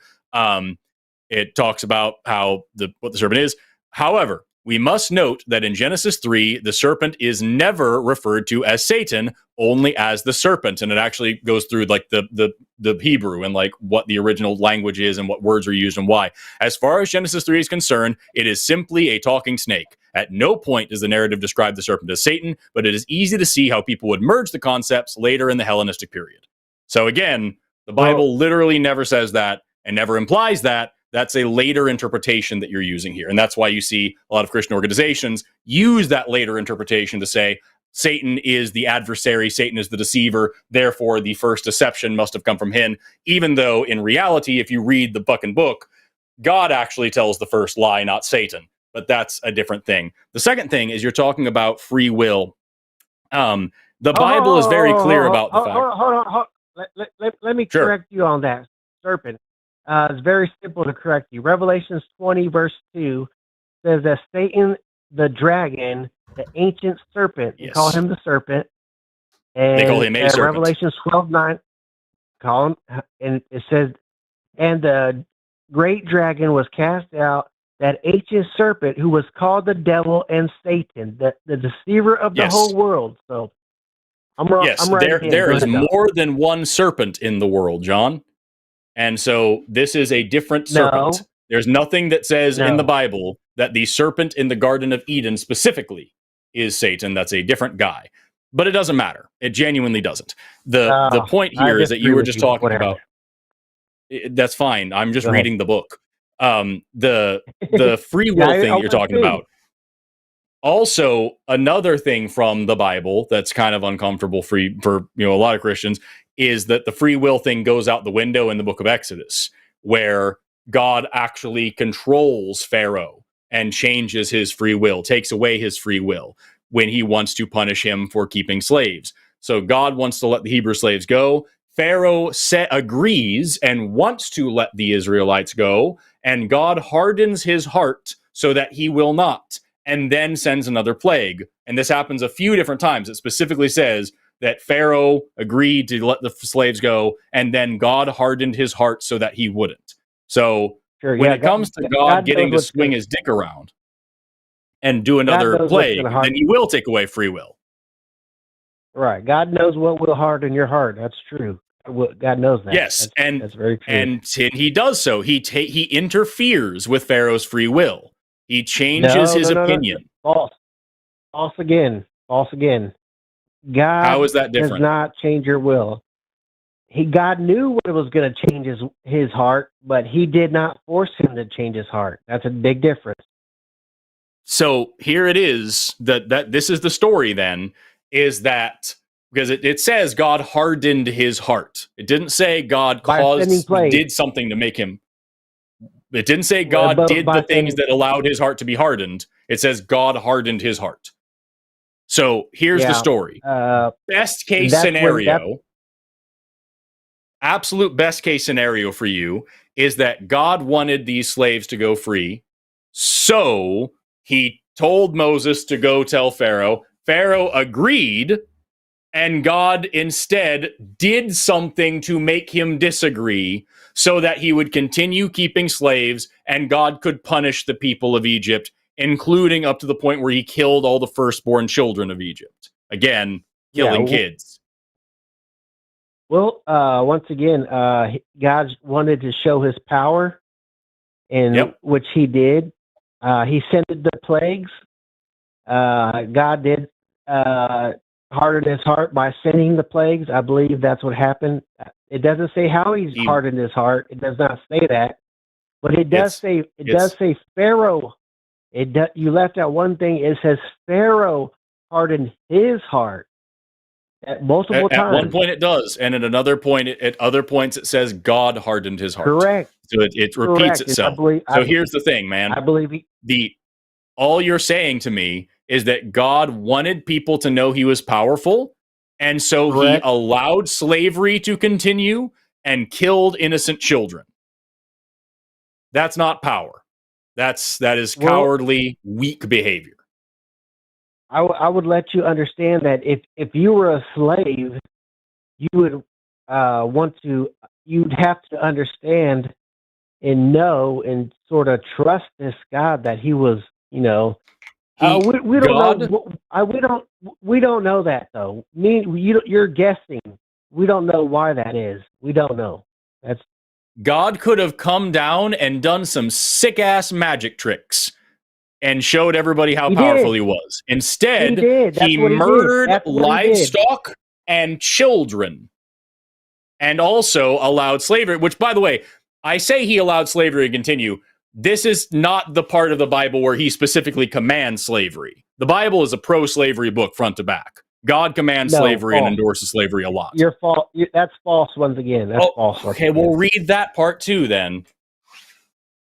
John, do you think it's just to kill somebody for somebody else's crime? For somebody else's crime? Yeah, like how God killed the firstborn sons of Egypt because of Pharaoh. Do you think that is just? Like I said, he's God. He makes. Okay, so even if he does things you say are objectively wrong, they're not actually objectively wrong because God can do it and it's fine. He's God. He's God. How am I going to tell God what to do and what to think? I can't do that. Might makes right.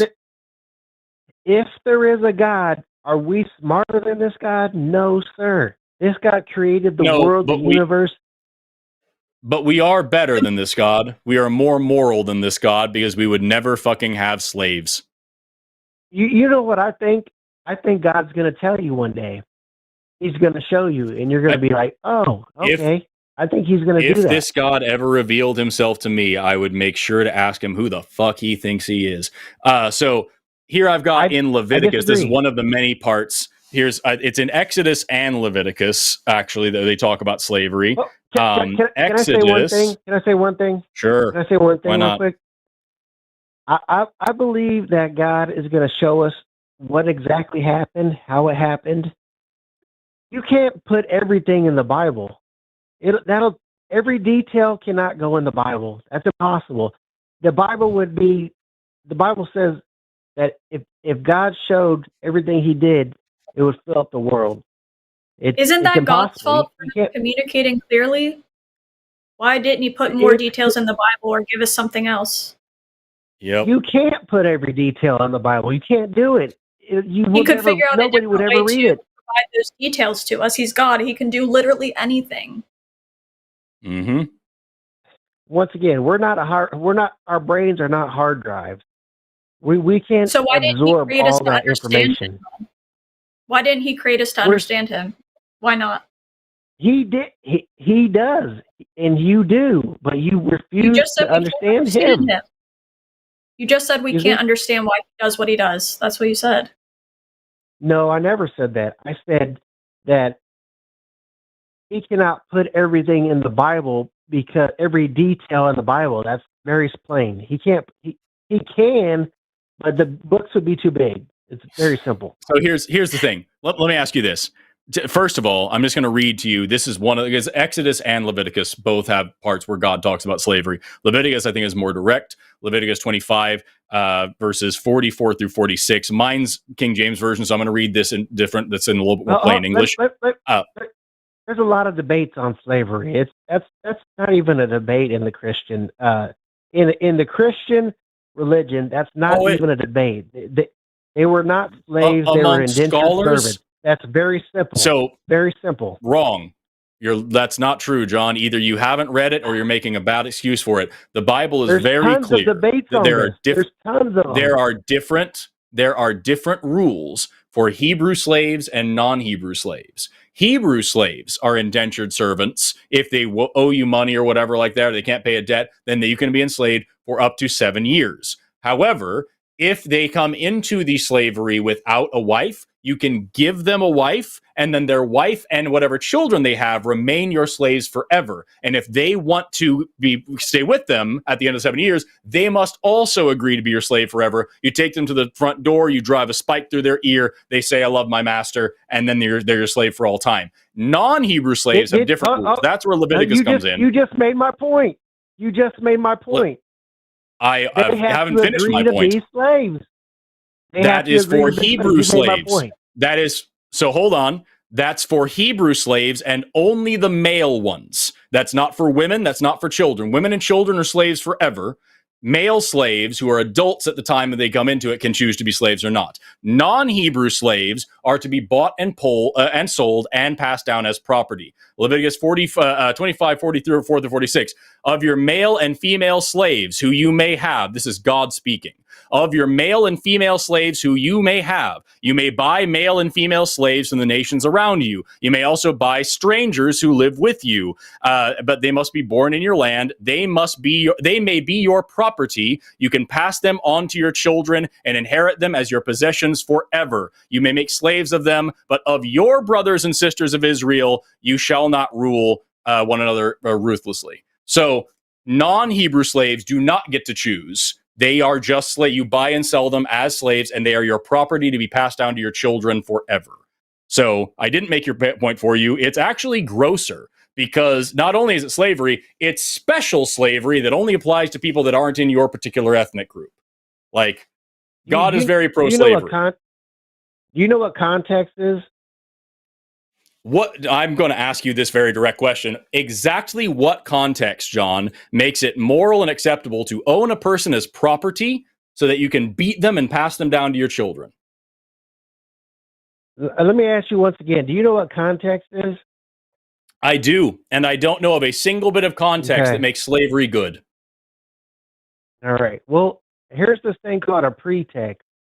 And what a pretext is, you take this text, and what it does, you can make it say whatever you want it to say because you're not in context.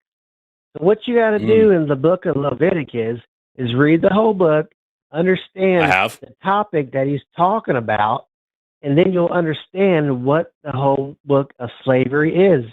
It's not that hard to do. Have you read the whole book of Leviticus?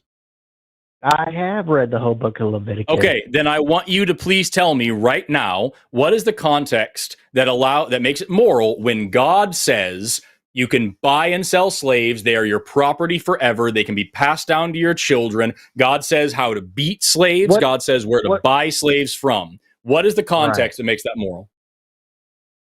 And let me ask you this question. What happened if you killed your slaves? Nope. I'm asking you, what is the context that makes it moral to own slaves? I'll tell you what happens if you hurt your slaves. Same thing would happen to you. That's what happens. If you kill your slave, same thing would happen to you. You would die. So that doesn't change it. But so it's okay again, if they survive. It's okay if you beat them and they survive for no, days. It's not okay. If you beat, yes, that's what it says. It says you can beat them so long as they don't die within 2 days. You can beat them hard enough that they don't die within 2 days. That's what God says in the Bible. So again, why? The question that you have still yet to answer, that they got beaten. What was the reason? Yeah, correct. I'm just going to put a pin here just for a second. We're discussing, just for everybody tuning in. No, hold on, John, hold on. John, exactly. I proved my point again. Hold on. You don't know the context. Hold on.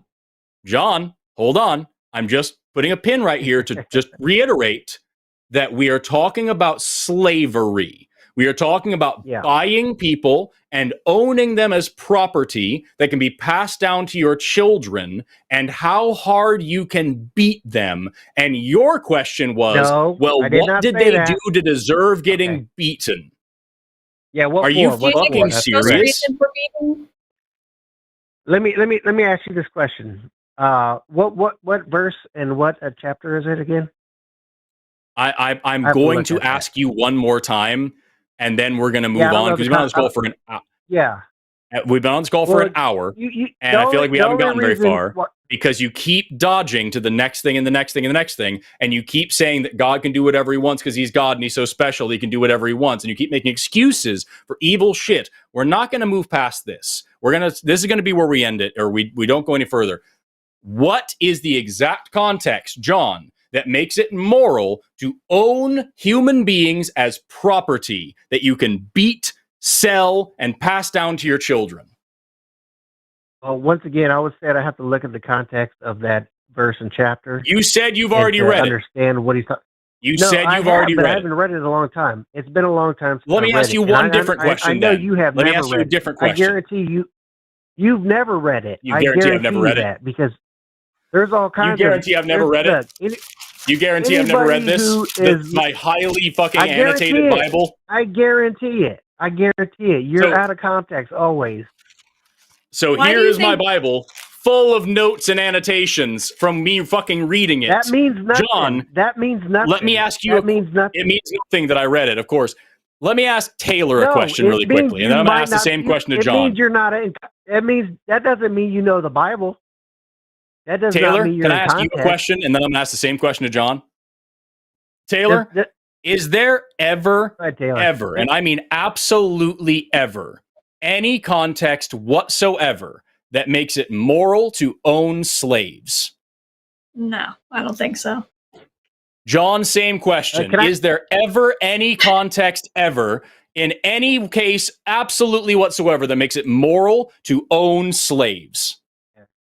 Well, that was about 4,000 years ago, and what happened 4,000 years ago? I'm going to ask you the question again, John, and if you can't answer it, we're just going to drop the call because you're too big of a fucking coward to answer. Slaves 4,000 years ago. John, you're on mute. Nobody can hear your dumb shit but you. I'm going to bring you back on, and you're going to answer this question, or we're going to drop the call, you fucking coward. Is there any context ever in the history of ever that makes it moral to own slaves? John, yes or no? 4,000 years ago, that was a common thing, slaves. Why did people have slaves? That's not what I back asked then? you. Because that is not what I asked you, you fucking cowardly worm. Exactly. It is disgusting. It is fucking disgusting that you can sit here and make these fucking excuses for slavery. Well, it was a common thing. So is eating shellfish, John. So is trimming the sides of your beard, John. So is wearing garments of mixed fabrics and planting different crops in the same field, John. And God found the time to make rules about all those things, but couldn't find the time to say, don't own fucking slaves. There is no context in which slavery is moral, John. So if God can take the time to pass down 4 different commandments about how you should worship him and put no other gods before him and all this other shit, maybe he could have sacrificed one of his egotistical ass commandments to say, don't own humans as farming equipment. Maybe that's what he could have done.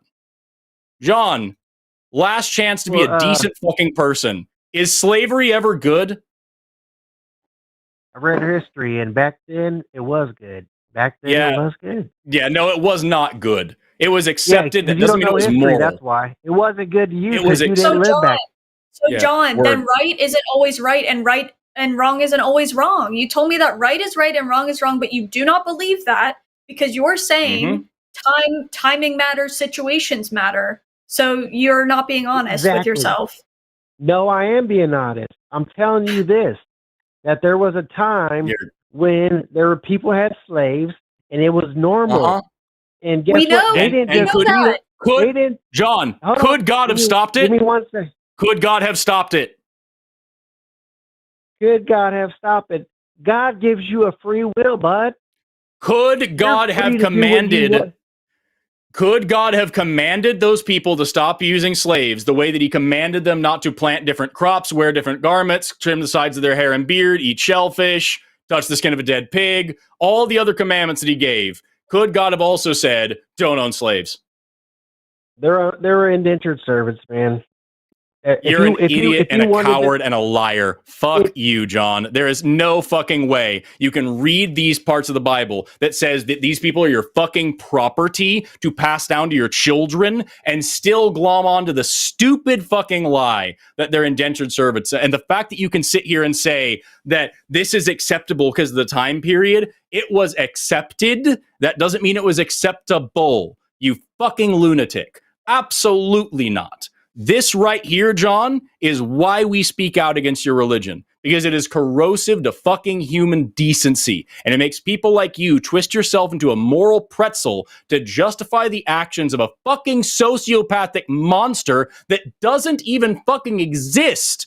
The reason why slavery is in the Bible, yes, it is because slavery was a big thing at the time, and the humans who made up the fairy tale wrote it down. It's a political tool. Read the fucking history of your book. Or better yet, just read your fucking book. Because I promise you it goes against the dumb shit you're saying on this call. If you were halfway decent, consistent, and willing to be moral and honest with yourself, you would not be able to tolerate the bullshit that you've been spewing here on this show. But here you are, just saying whatever the fuck you can to justify your belief in this disgusting fucking religion.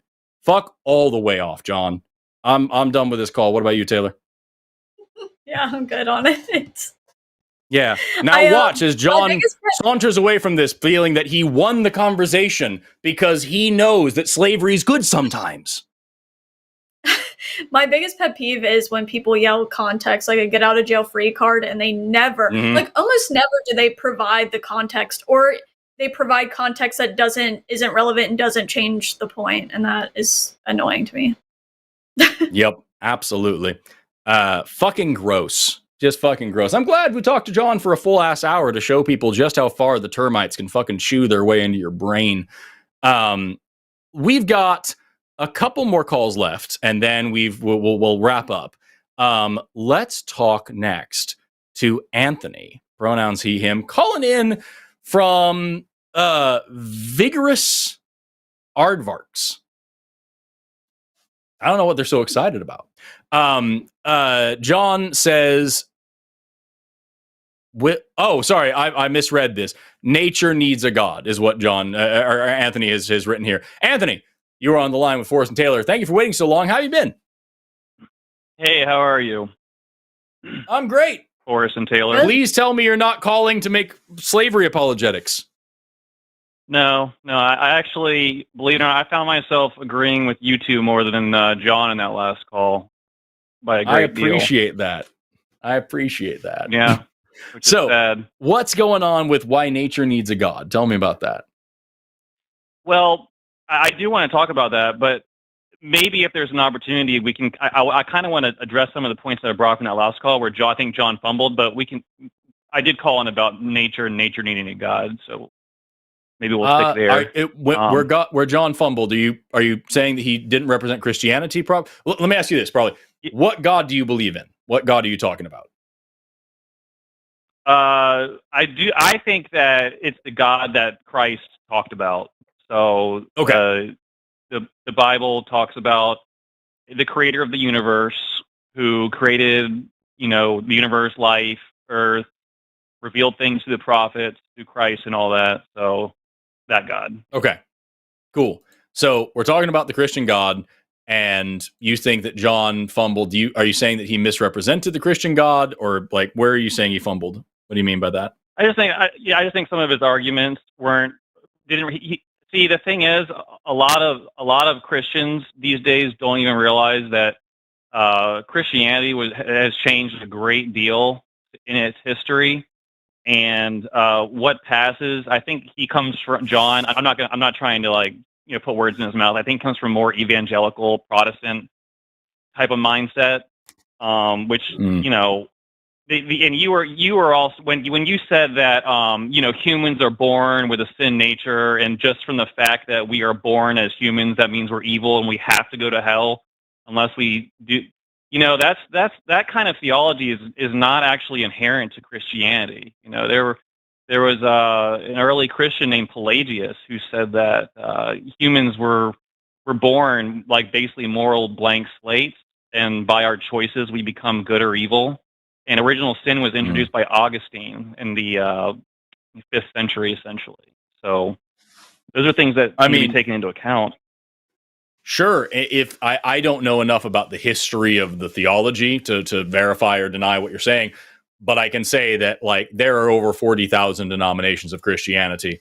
And the one thing that I think is really important is that anytime a Christian accuses, I don't think you're accusing me of this, but anytime a Christian accuses me of misrepresenting Christianity by saying something too harsh about it, I have also talked to a Christian who believes that way and thinks that is accurate, and that is actually, you know what I mean? So it is hard. I don't know enough about the history of it. I can recommend a couple of content creators that do, but that for me, I look at it the way it is right now. You are definitely addressing what I would term a more Calvinistic or Reformed idea of Christianity. The idea of it's the Christianity that found me here in Oklahoma. Yeah, exactly. Yes. Also, I actually don't think that the Bible necessarily teaches that we go to hell for eternity, which is kind of interesting. I think that if you look closely at what Jesus taught, people get sent to hell for doing what's wrong, and God does define what's wrong. But there are some verses which seem to indicate that hell is a place where you go to pay for your sins, and then you get out. And that was actually what another early church theologian or Christian theologian said. His name was Origen, and he actually said he was what's called a universalist. He said that everyone, people go to hell, but over time, eventually everyone goes to heaven. They just have to pay for the sins they commit while they're alive in hell. I have heard some stuff about that before, and it's got its own unique problems, but that's a whole other conversation. I would rather talk about what you're calling for. Why does nature need a God? We can come back to this if we need to, but I want to know what you think. Right. So I guess I'll preface it with this. So one thing that the origins conversation always focuses on is how the universe or life began. But one thing that's not discussed nearly enough is why it operates the way it does. So we can agree that matter and energy exist, But what we notice is that matter and energy behave according to strict, uniform, absolute, and universal and immutable laws. And science has no answer for how these laws came to be what they are. But they govern everything that exists in the universe. All we can do is observe them. So this is an area where actually science can't answer the question. So when I hear people say that science has disproven God, I say science can't even approach answering that question because it can't even begin to answer these fundamental questions. So right away, I have an issue with anybody who says science has disproven God. I have an issue with that. Science has done no such thing. To argue there is no God for sure would require some evidence, and we don't have that. We're simply on the position. I can speak for myself. I don't know, Taylor, if you agree, but I'm on the position simply that I don't believe there is a God because I have no evidence for such a thing. I'm not saying something doesn't exist. I'm saying until you give me a reason to take this seriously, I don't. I'm going to treat God the same way I treat every other supernatural claim, or even any natural claim that just sounds a bit too crazy to be true. As far as like what nature has proven, I think there's a really good example of like where my thinking comes from is this story, which may or may not be apocryphal. It doesn't really matter. The point is still the point of this great mathematician called Laplace. Laplace was this great physicist and mathematician who wrote all sorts of things about the laws of nature and the laws of the universe, discovered all sorts of amazing mathematical and physical principles. And Napoleon once spoke to Laplace and said, like, congratulated him on all of his discoveries and all of his great writings of the model of the universe and all this stuff. And he said, it concerns me that you didn't include God in any of your description of the model of the universe. And Laplace famously answered, it works just fine without that hypothesis. And again, it doesn't matter whether the story actually happened. It's kind of like Socrates, we still get something out of it. And so like the lesson here is when we look out into nature and we look for where stars come from, where planets come from, how the Big Bang happened, what happened afterwards, where life comes from, how humans evolved, how other animals evolved, how anything of like all these things, we don't know everything. But every single thing that we do know is a natural process. And so it sounds a lot more like the next thing that we find out is probably going to be a natural process too. And it doesn't make any sense to assume that somewhere down the line we're going to find a supernatural thing, which we have no evidence of any supernatural thing ever. And so it doesn't make any sense to assume that one of those things is going to pop up somewhere. You know what I mean? That's kind of where we're at with it. It's just science hasn't disproven God. Science has just demonstrated that we don't really have a need for that sort of a thing, or at least not yet. Yeah. When it comes to that Laplace story, there's a part that they don't often tell. I think it's one thing that Laplace did in that event was he had a model of the solar system to demonstrate how it works, and he wanted to demonstrate how the planets revolve around the sun.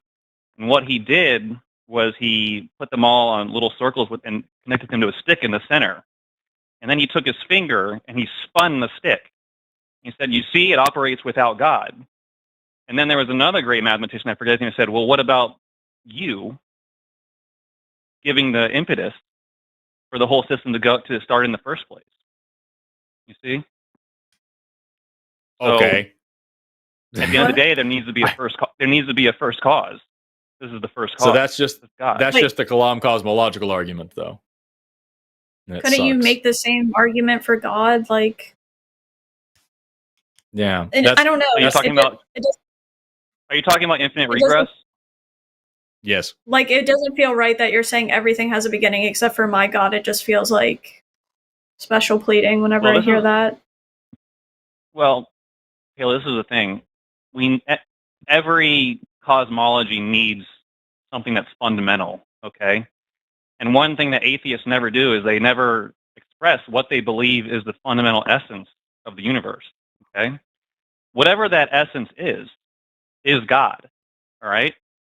So, and the only question is whether it's intelligent, which would be more in line with a theistic viewpoint, or whether it's some sort of natural process or natural thing, like Forrest is saying.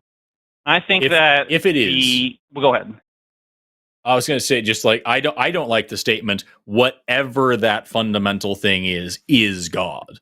Like, yeah, I wouldn't. If we were to find this thing, which it doesn't have to be, but I don't know. I don't like the whole premise, but assuming the premise that you're giving is reasonable. Like, if we found this thing and it was natural, why would I call it God?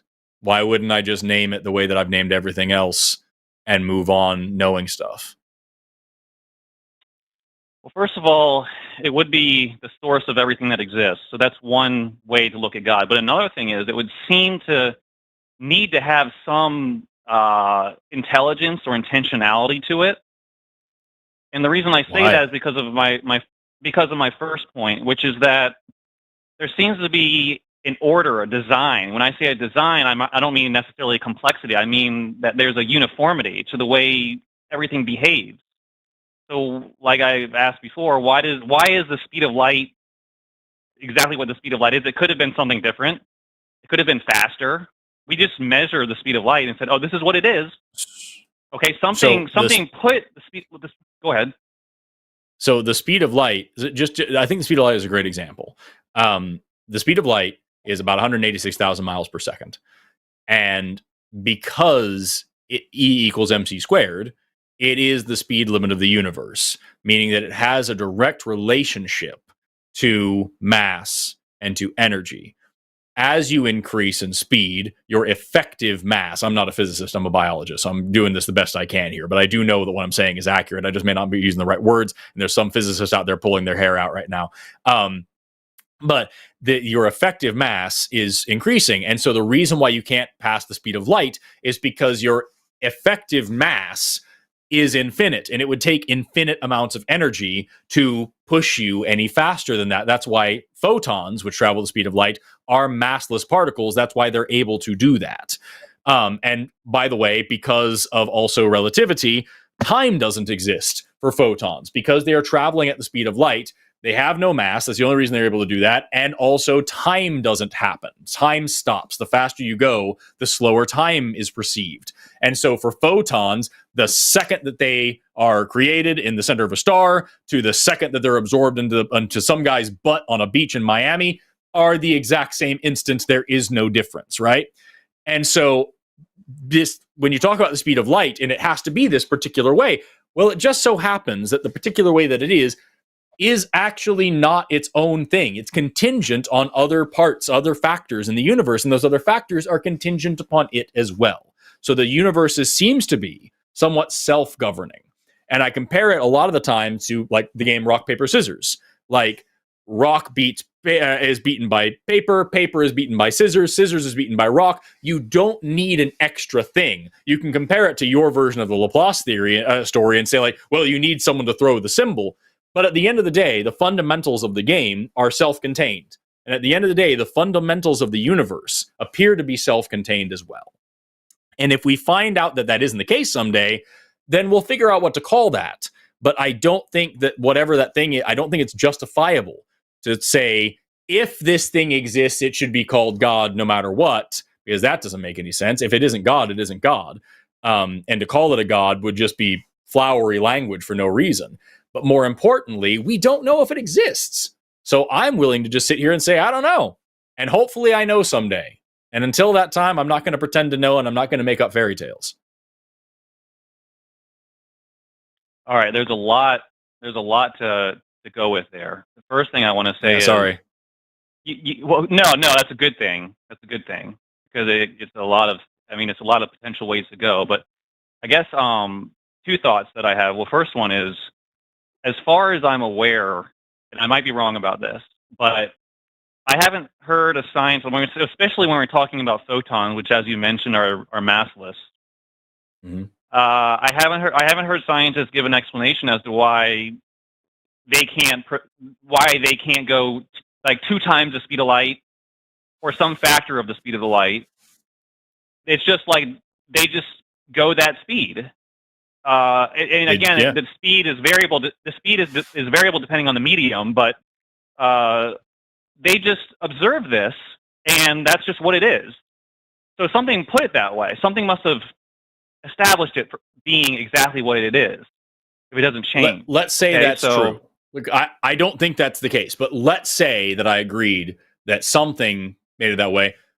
Why do we say then that thing is a who and is a person and is a god and it has its intentionality? You know, why not just say there's another limiting factor that we don't know about? Just as, you know, time and mass are influenced by speed and all these things. Why don't we just say there's another limiting factor here that we don't understand yet and we hope to learn someday? What's wrong with just saying, I don't know? Well, that's the key, is that we don't know, but it doesn't, as far as we do know, there's no apparent reason it can't be something other than what it is. So the idea that it is what it is and it doesn't change and it stays that way suggests that this is something that's arbitrary, perhaps, and that would entail that it was perhaps designed this way or created this way by something. All right? So the fact that it could be different. What if? Let me just do the thing here. I am acknowledging the fact that I am saying what if, right? I want to be very clear. This is a hypothetical. It is theoretical. Like, this is a thing in theoretical physics that, like, there are some physicists who talk about this stuff. I am not a physicist, so in my layman's terms, I will explain this. What if multiverse theory is true, and there are in fact countless infinite other universes, and they have different laws of physics, and there are indeed some universes out there where the speed of light is different, and that there's some that light doesn't exist at all, and this is just one of the variations of naturally produced universes that naturally occur. Would that disprove your God? It would, it would invalidate the current argument I'm making. But would it disprove your God? I would say, I don't think it would necessarily disprove the idea that there is still some God, but it would disprove the argument that this universe is the way it is because that God created it this way. Right. But the thing is, that's the thing, is that anybody could then say, well, a different God made each of those universes that way on purpose, or my God is so incredible that he made all of these. It's usually he. It's always fucking he. That he made all of these universes and made them all these different ways, and these were all laboratories until he made the perfect one, which was mine, and then he sent Jesus to talk to me, and all these, like, the same way that he made countless trillions of planets across trillions of galaxies, each with hundreds of billions of stars, and this is the only planet where he made not just one species, but millions and millions of species over billions of years that all had to die off for no fucking until we could get to the point where one species of ape was able to talk to him and be saved. So, like, not that far off from the argument to say God made countless quadrillions of universes until he got this one where he could save us and all these things. What I'm trying to get at here is that when you come at it the way you're coming at it, and you're saying that, like, there's something we don't understand and it seems pretty intentional when I tilt my head and squint, so that must be God, there you have created now an unfalsifiable situation. There is nothing that I could tell you about the physical universe that you couldn't say, well, yeah, God made it that way, or, well, here's this other thing you don't understand and God's there. And there's nothing that you could prove that could dismiss any part of this argument. There's nothing that you could do to disprove this.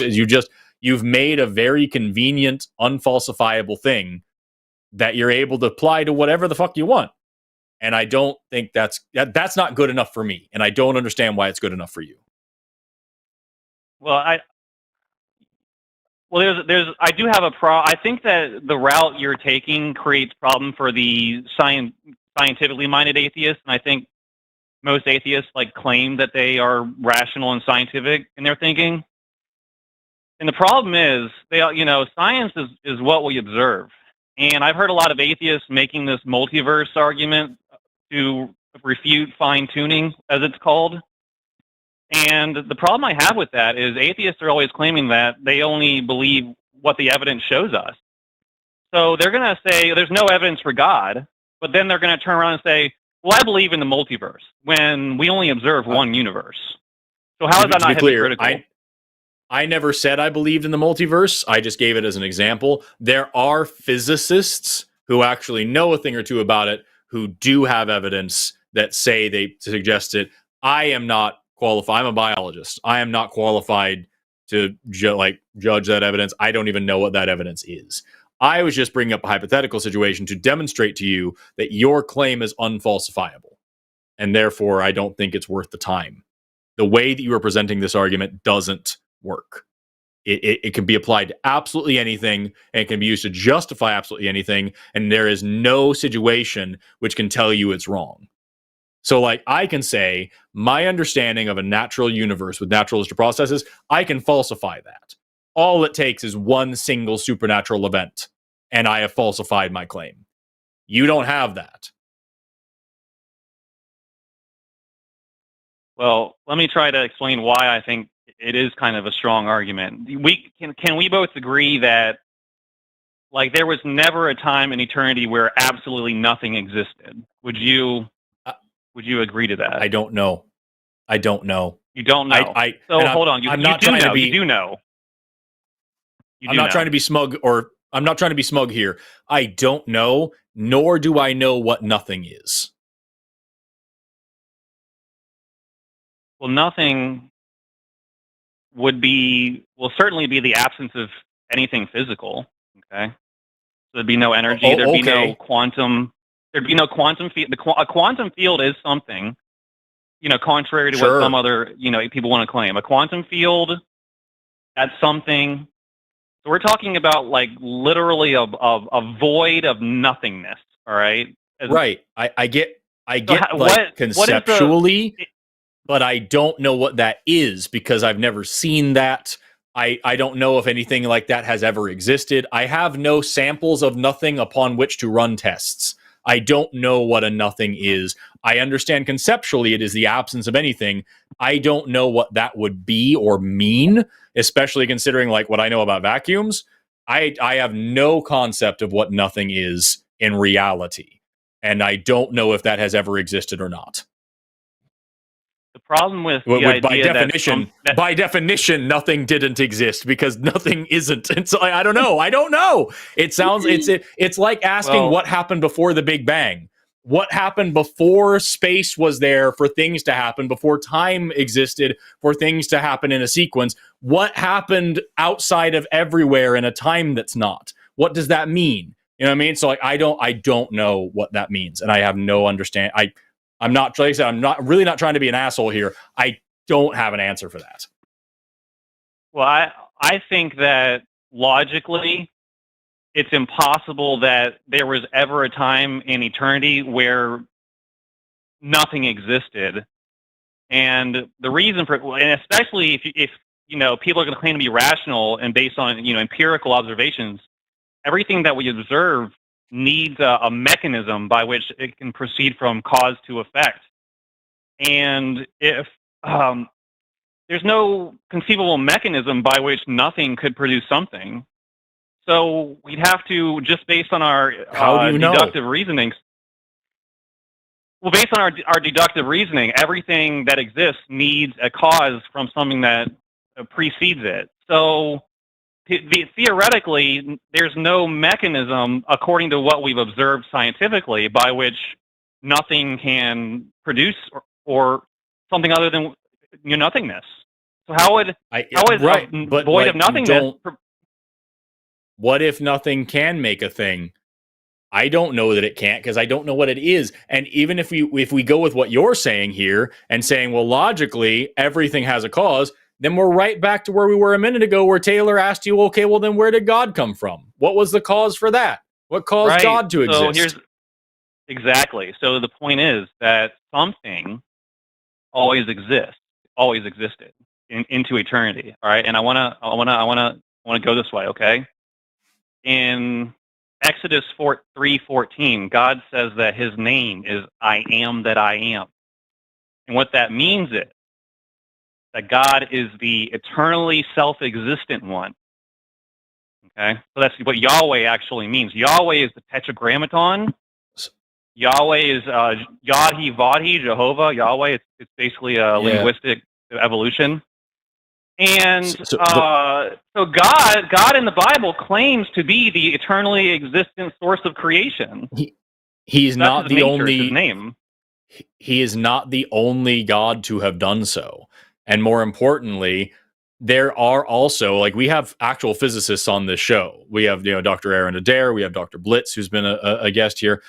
And we've actually talked about how, like, modern cosmology, the Big Bang model of like that being the beginning of everything, we know the Big Bang happened, but as far as that being actually the only beginning of the universe isn't the only option.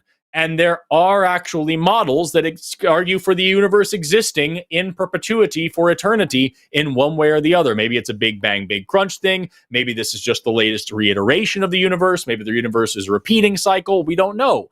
And so there actually are, again, physicists who lean into this, and with the evidence they have, are arguing for the universe being somewhat eternal, if not entirely eternal. Maybe the thing that always existed in your logical, thing that you've created is the universe itself. And again, there's no need for a God. This is just what shit's always been forever. And the thing is, man, I don't know whether that's true or not. I have exactly as much information and knowledge about that as you do, which is jack shit, right? So neither of us really know. Forrest, and I'm willing to just say I don't know. This is why I was saying earlier, there's no scientific fact yet observed that even comes close to approaching the idea of disproving God. And a lot of these things that scientists say, like you just said, well, you don't know. Well, neither do they. They tell these stories. That's what they do. They know the Big Bang is a story that they told. Whenever you press them on it, they basically admit, yeah, we don't know what the Big Bang is. We don't know what the singularity is. So, but they present to the public. I want to be very clear. There's a limit to our knowledge, but like we know the Big Bang happened, and we know what happened immediately after that, and we have. So like, this is the nature of evidence, though. Is like, yeah, there's always something we don't know, but like scientific theories are not just stories. They are actually backed by evidence and experimentation. So like, for example, evolution. I don't know every single thing that ever evolved or how it evolved or why it evolved. There's legitimate debate about how evolution happened and what time frame certain things evolved and like what was going on that caused the evolution. But there is no serious scientific debate that evolution occurred. You know what I mean? Well, I think your faith in the scientist priest is very strong, Forrest, for you to think that they can know that we the just Big Bang went way occurred off base. Well, it's a serious left turn. No, because you said, okay, you just told me a while ago that you don't know, but there are physicists who know, so you're taking their word for it. And somehow you're going to say that they know what happened 14.5 billion years ago at the beginning of the universe, where the laws of nature were different, the singularity operated under different physical parameters and all these things, and you're going to say that they know that happened, and you're not going to admit that that's a faith claim. That's a faith claim. No, not at all. You're putting your faith in them. Why. Not at all, and I'll tell you why. First of all, the issue is they don't know everything about it, and they admit that. So 13.8 billion years is where the Big Bang's set to. What we have evidence for is what we talk about. The reason why the singularity and all these things, the reason why they talk about those different laws of physics and shit like that sometimes is because the math we have breaks down at that point, and that is why they're able to say something must have been different. We don't know yet. And they're honest about that, which is very different than faith claims, which is to say, I don't know equals it was magic and it happens to be my particular God. And so I know it wasn't just nothing. It was some guy that did it, So also the reason why I believe them and take them seriously is because I, as a scientist, understand what evidence is. And I understand how they're able to come to these conclusions. And I have some training in physics, so I can like a little bit validate it. And even if that wasn't true, talk about something that like I don't know shit about, which is like computer science. I don't know anything about computer science.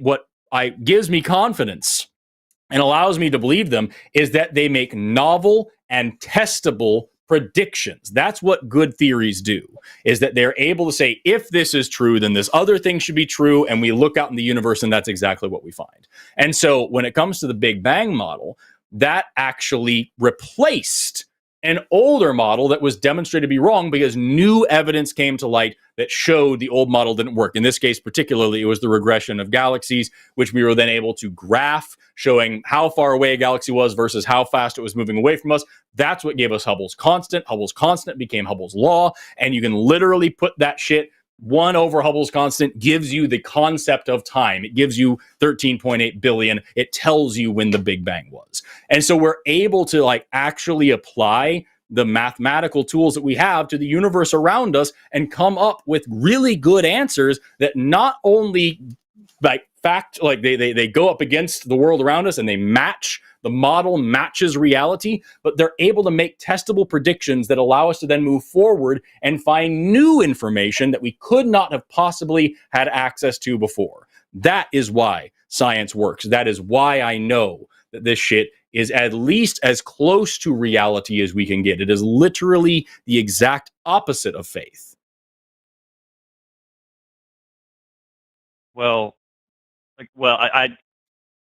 I think these are things that they have said, that they've mapped out this Big Bang cosmology to 13.8 billion years ago, which just the fact that you understand the concept of significant digits, all right? So yep. The fact that they said 13.8 and not, roughly 10 billion years just shows me that this has to be some sort of fabrication, because they can't. So the fact to think you're saying that you don't believe it because it is so accurate.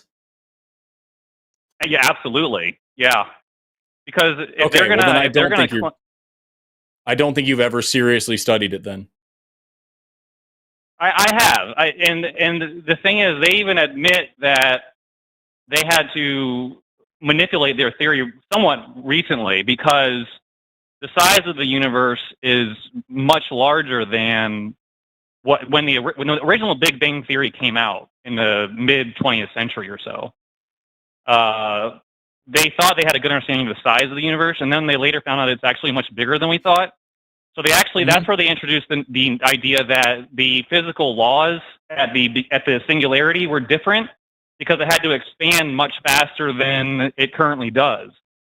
So, it's called cosmic inflation, and it actually, that period of cosmic inflation is not just a cop-out, it actually matches the math better. So what you had there was a hole in the theory. You had a problem. You had something that we didn't know. And then something else that happened since the early 20th century is we got better telescopes and shit, and we're able to do spectroscopy better and like actually learn a little bit more about the universe. And we plugged that data in and came up with a better theory. See, that's the thing about science, is that when we find something that doesn't make sense, we either change the theory to make it make sense, or we throw the theory away. Great example of that is chromosome number 2 in humans.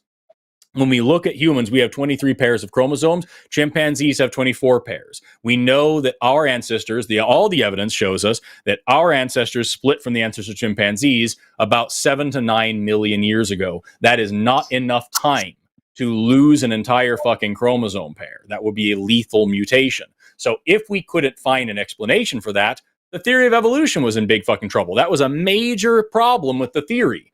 However, chromosomes have certain markers that tell us a little bit about them. So the ends of chromosomes have these sequences called telomeres, and the centers have these sequences called centromeres.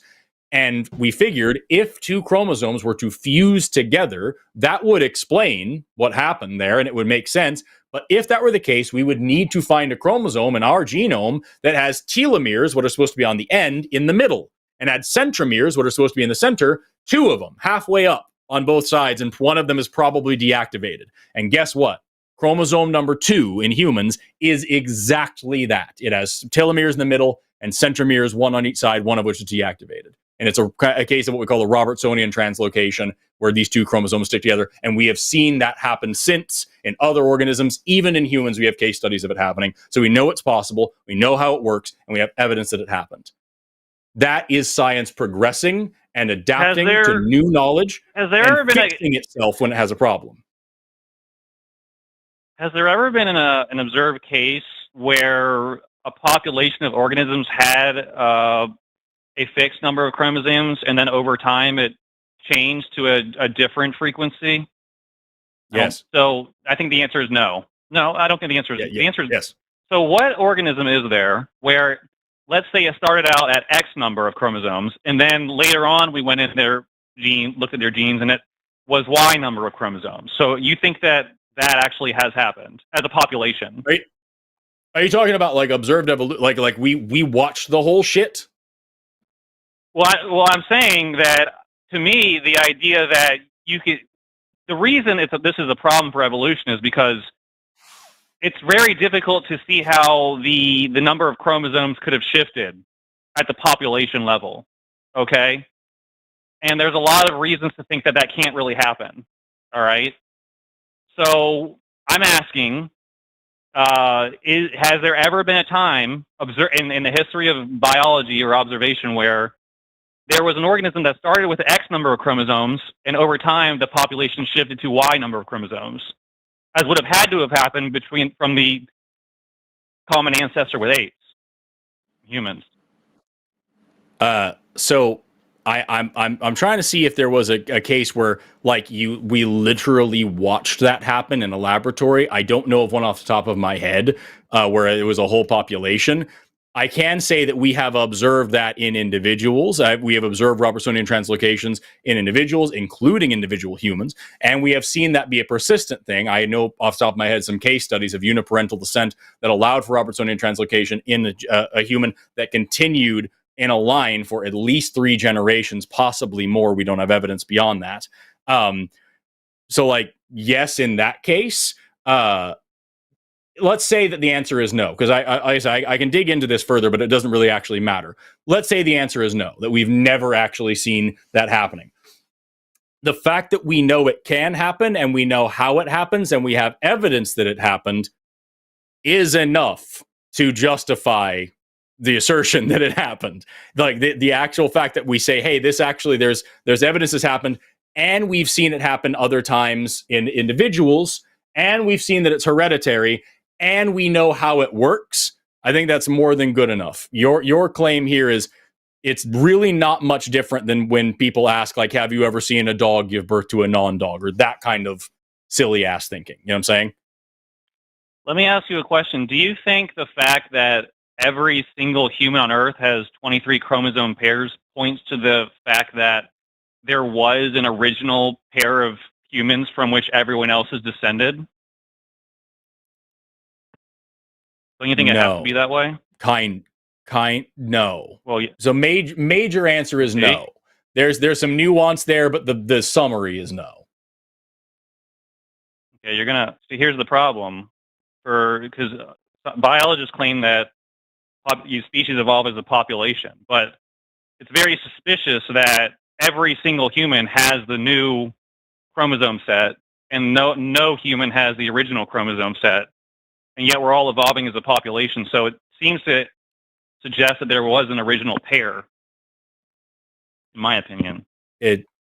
That's a possibility. It's not a necessity, and there's not a lot of evidence in terms of like our genetic diversity that suggests that was the case. But it's also not impossible that this thing happened more than once. Like, that's just not a real thing. The point is, regardless of this, even if that was the case, like, again, the point remains of like how evidence works.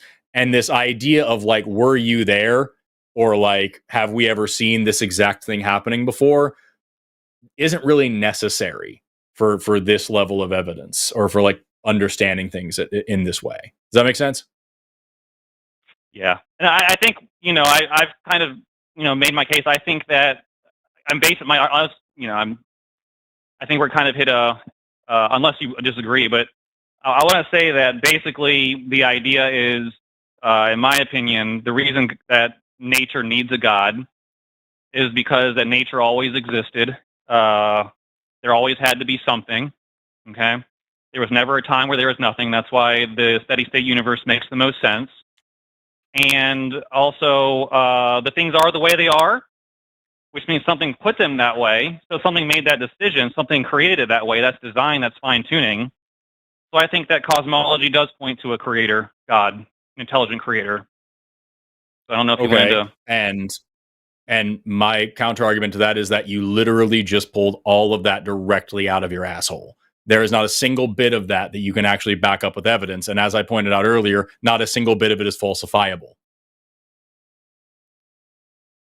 Well, you just said things. You don't know that the universe has always been here. You don't know that anything has always been here. You don't know what nothing is. You don't know what nothing can or can't do.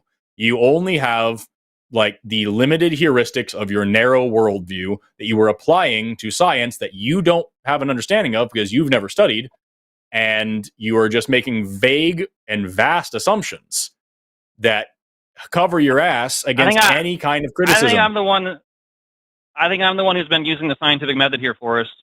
I think I am.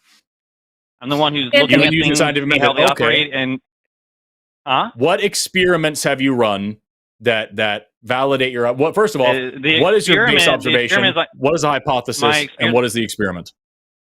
See, science is about observation. I'm the one who's drawing conclusions, logical conclusions, based on the operations, the current operations of the universe, and understanding that there can never be a time where nothing existed.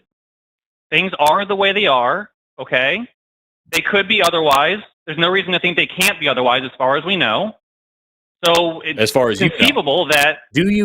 as far as anybody knows. Do you have... I haven't heard... Do you have any... I'm asking you a question. Do you have any formal training whatsoever in either physics or biology? I took a physics course in college. Okay. So you took your entire training in physics and biology is that you took a physics course in college. And that is your justification for saying that the leading physicists and biologists in the world don't know what the fuck they're talking about, and they're just making shit up. And in reality, your single undergraduate physics course level knowledge is enough to logic out the fact that we already know everything that we need to know about the universe to determine that there is in fact some divine superpower creator. Well, I've researched their claims and seen that they make claims that they can't and such, and I asked why. Why are they making these claims? Why are they claiming they know the universe is 13.8 billion years ago, and what happened to the singularity, when clearly they should be saying that these are things that are theories and are unproven? And so why are they trying to present to the public theories like they have? Why are they? Anthony, why are they presenting to the public? Can you please tell me what is the difference between Doppler redshift and cosmological redshift?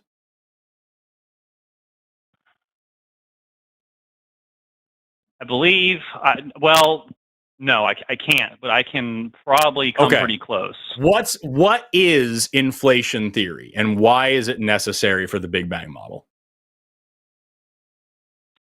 Inflation theory is that essentially the space-time fabric of the universe itself is expanding at an ever-increasing rate, and this causes the light waves to basically expand as they approach us from different points in space, and the ones we in this kind of tends toward the longer... That's not what that is. Can you please explain to me how we arrive at Hubble's constant? Hubble's constant, I can't know. Okay, so here's the thing. You're saying that you heard them say these things and you researched it and you figured out that they were lying and all this stuff. What I just gave you is stuff that I, as a biologist, understand about this stuff that I don't even have to know. That is like some of the most basic level of how we know what we know about the Big Bang. So you don't know what we know, nor do you know how we know it. But you, with your one single undergraduate physics course, think that you have a leg up on the best physicists in the world. If I, as not a physicist, understand literally the basics of this better than you do, and you're going to sit here and tell me that you can disprove all of these great big things because they're all just theories and they're not proven, I don't think you know what a theory is, nor do I think you know what you're talking about even a little bit. Taylor, you look like you were about to say something. What are you saying? Oh, I was just going to ask Anthony, like, if it bothers you that there are so many things that we attributed to God in the past, and there's been so many things that we have made discoveries about and say, oh, that's not God. Like, for example, people with or like when I say God, I also mean like Satan and demons and stuff like that. So people who had epilepsy, years and years and years ago, they said they were possessed by demons, and they said, well, like, we don't know, therefore it's supernatural, and things like that so many times have been proven to be natural or something else, natural or come from something else and not God. So does that not bother you that the probability that it's God is very low, considering that's how it's worked out all throughout history? Well, that's kind of going back to what I was saying earlier. That's the argument that the more we learn about science, the smaller and smaller the idea that we need a God is. And it's true that a lot of things that people attributed to gods, like the, Apollo, riding around with the sun in his chariot. Okay, so those ideas were certainly false. But like I said, we still don't have a basic we don't have the closest, inkling of why these fundamental laws exist as they do. So the question still remains, why is it? You know what you could do to figure out why these laws exist? What's that? You could actually seriously study something. You could actually go take more than one single course in physics and do more than just sitting on your ass, staring at your navel, thinking about what logically must exist. And you could actually learn what we know. Recently, I was at SciCon in Las Vegas. I listened to a lecture by Dr. Brian Cox, and he gave a 40-fucking-minute lecture about information theory and how, like, space-time itself, new information is showing that space-time itself seems to be particulate and seems to be made of individual parts, which blew my mind to shit. I couldn't begin to start to hope to reiterate any of it to you because it is so far above my pay grade. I don't know anything about it, and he talked about it for an hour, and I couldn't because he is an actual fucking physicist who is actually fucking studying this shit and actually knows shockingly amazing things about the nature of reality. And you, Anthony, are sitting here with your head growing bigger and bigger and bigger as you declare yourself an expert in these things and say that you know better than all these arrogant assholes with all these silly little letters next to their name that spend their lives trying to figure out what Anthony figured out in his armchair on a Tuesday afternoon,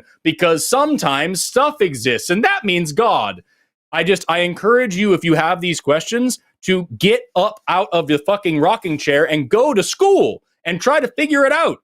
Learn something about this, rather than arrogating yourself as an expert with no training to speak of in most of this, and a tiny bit of training in one single thing, and just deciding that there must be some supernatural thing that defies all explanation, which nobody who actually studies the shit that you claim to have an opinion on actually believes in.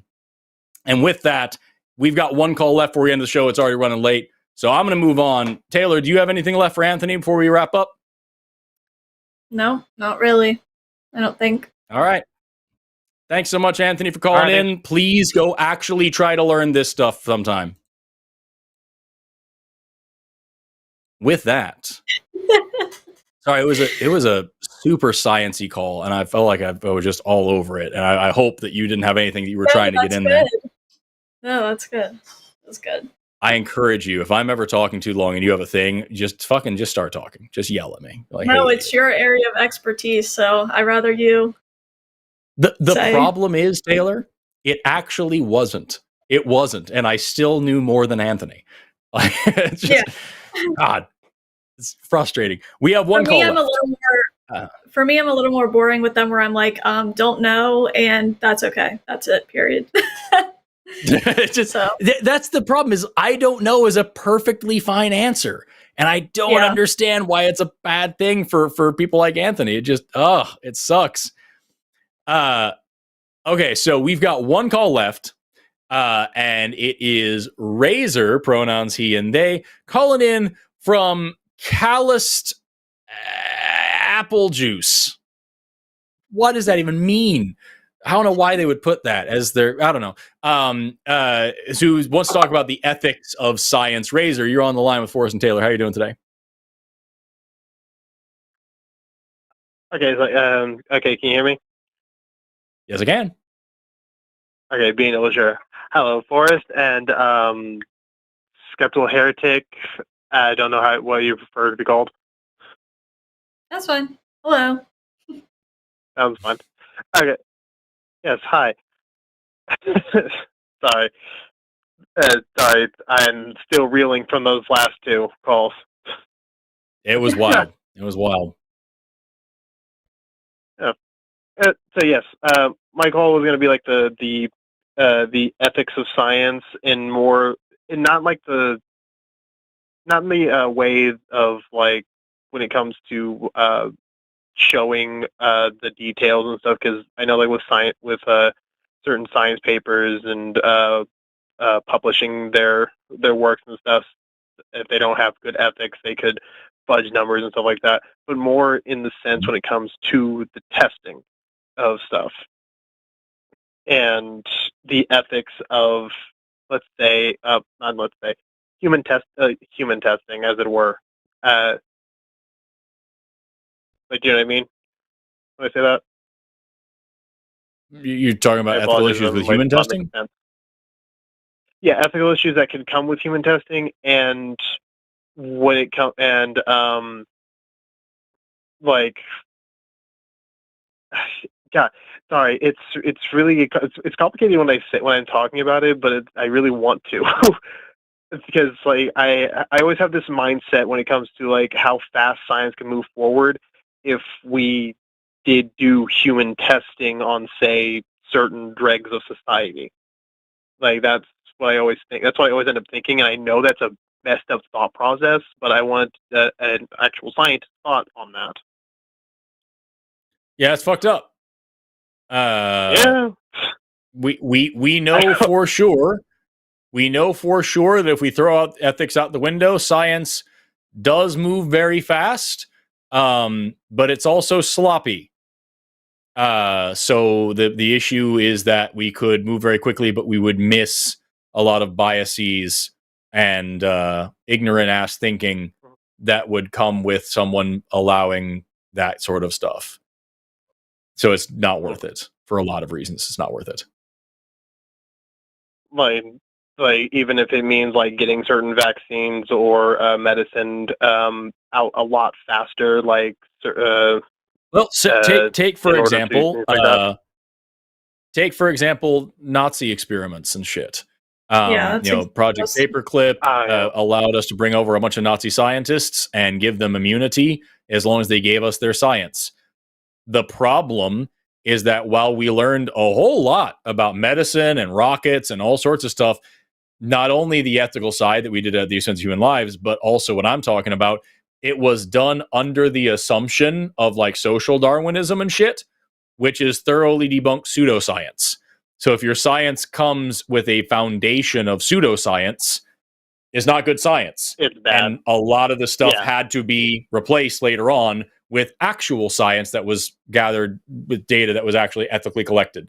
So, I just, no. I apologize, and I do apologize if I come across like my eyes are glancing to, or accidentally glancing to the chat, and I see people are confused by me because they've heard me before on other shows. As long as you are very clear that you're not advocating for this. I am not advocating for this. I'm just thinking. I always think about it because and my very specific. I feel like I need to clarify when I said dregs, I meant like obviously the people who have done heinous things, extremely heinous things, and are proven to have done the heinous things. That's what I usually mean when I say that.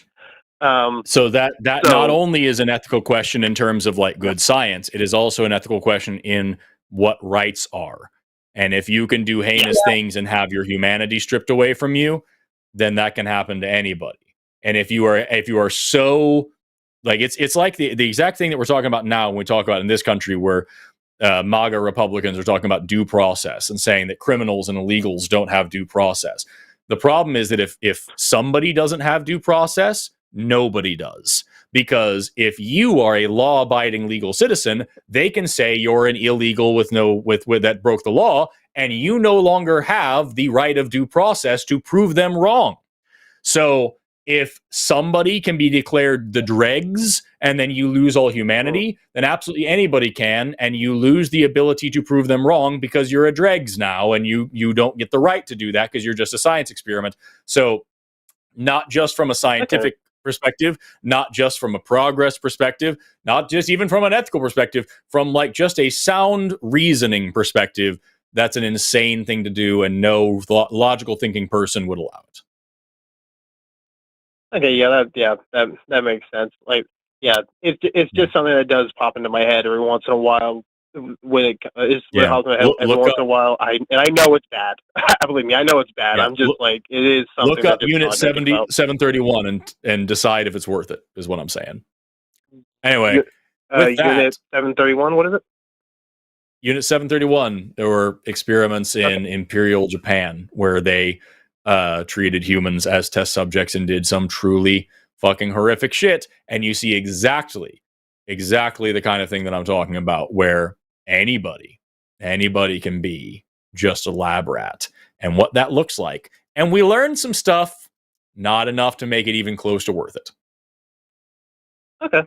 And yeah, I'll look into that. I like reading about scientific history, no matter how bad it's a bad part of it. It's a bad part of it. Anyway, I appreciate you, Razor. Yeah. Thank you for calling in. Taylor, do you have anything for Razor before we end the call?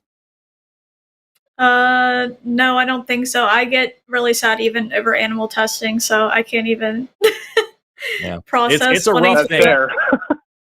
Yeah, it's a rough thing. All right, take care, Razor. Yeah, animal testing, fucking, it is hard. It is hard, and it's a tough thing to have to sit on a box and justify. It sucks, but it's part of it.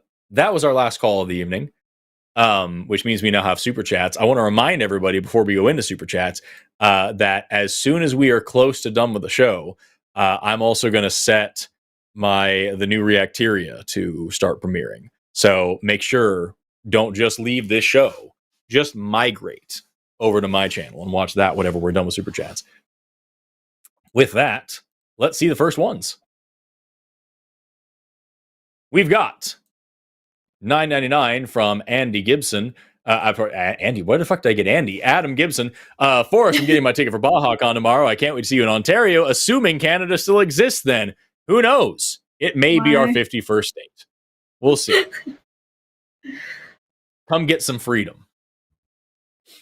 Do you want to trade off reading these? You don't want to? How do you want to do this?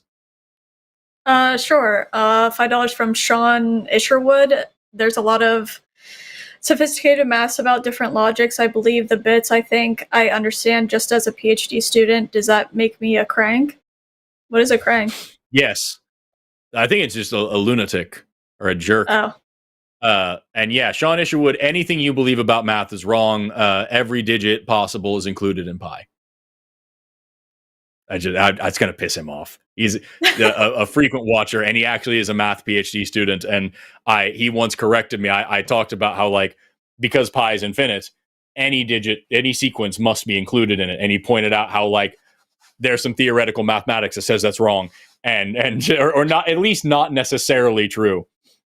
So fuck you, Sean. How dare you correct me with accurate information? This is my show, damn it.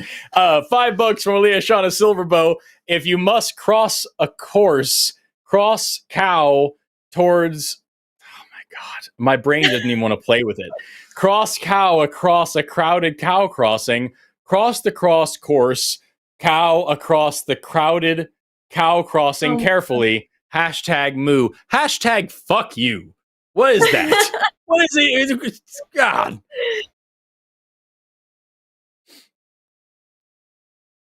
$5 from Inquisitive Leftist. Emma Grace consider anarchism as a political philosophy. I'm an anarchist, partly due to what you said. Love that. $5 more from Sean Isherwood. My cousin keeps saying there will be a huge storm here with no evidence, including last night. It's cultish, apocalyptic. I'm concerned for her health.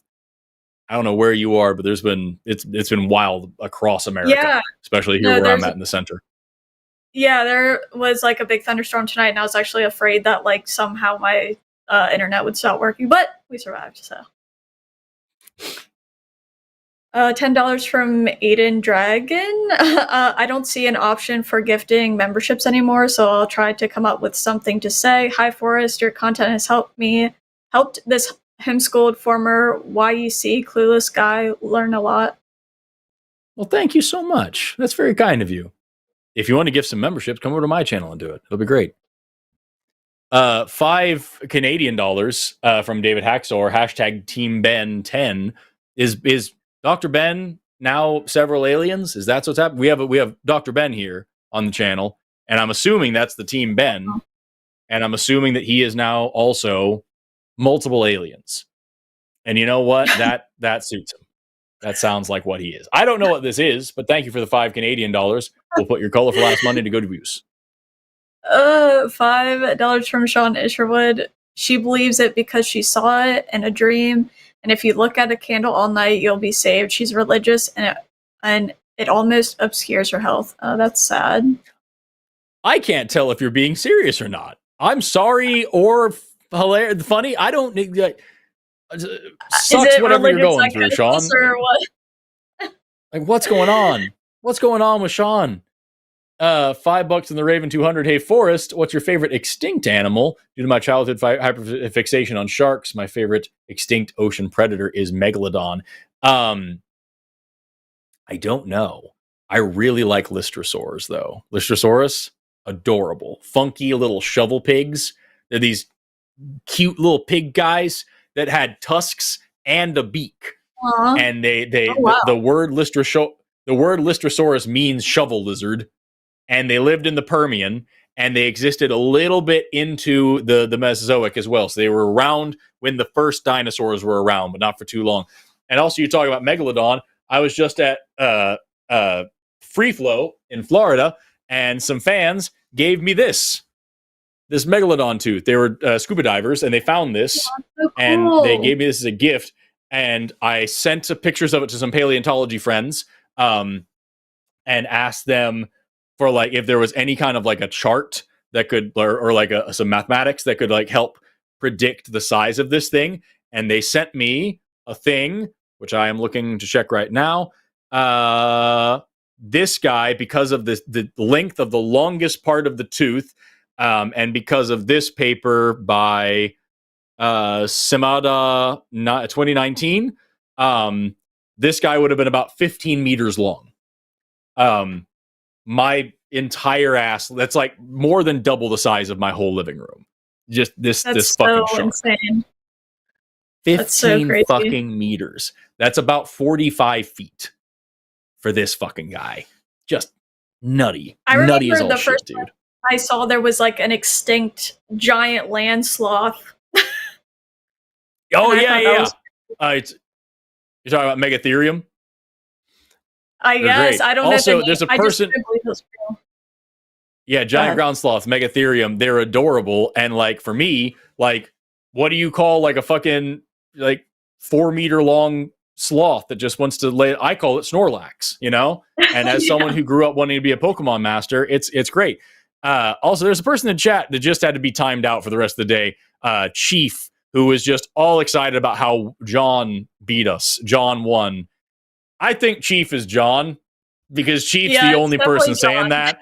And John, I got to tell you, that was a fucking terrible call that ended in you saying that slavery is okay sometimes. And then you were so fucking butthurt about it that you had to make an account to get on here and tell everybody that you were right. That is the saddest shit I've ever heard. And holy fuck, you should be even more embarrassed than you already should have been. Okay, $5 from ZM, Q for SH. I'm afraid to tell my family that I don't believe because they'll have so much pain thinking I'm going to hell. Did you wrestle with that? Yeah, definitely. But somebody reminded me, and they were actually a Christian, so it's nice for them to say this, but they were like, their feelings and stuff are not your responsibility. And it is hard, because if you believe that same thing, you know how painful it is to actually believe someone you love is going to burn in hell forever. But, you know, again, you can't control their feelings. It's unfortunate, but you're not hurting them on purpose. You have good intentions, and that's all that really matters. The rest is for them to deal with. Yeah, for sure. Better to be honest. $20 from Soupy Dude. Just joined a bit ago. Here's $20 for having to listen to John's bullshit. Thank you. It is appreciated and needed. $5 from Mystic Minds. Analysis Tavern. God's punishment is one big appeal to authority, assuming the crime can only be evil regardless of details, as if laws cannot ever be unjust. Yeah. I agree. It is, and like that's the big thing, is might equals right is always the name of the game. $10 from Jay Anderson. Have you ever tried to make a bad decision? Yes. I've like thought about this before, where I've heard somebody argue that you don't have free will because like I can't force myself to put my hand on like the hot stove. And I think about that a lot, where there's a lot of things I feel like I literally cannot do. So it depends on the decision.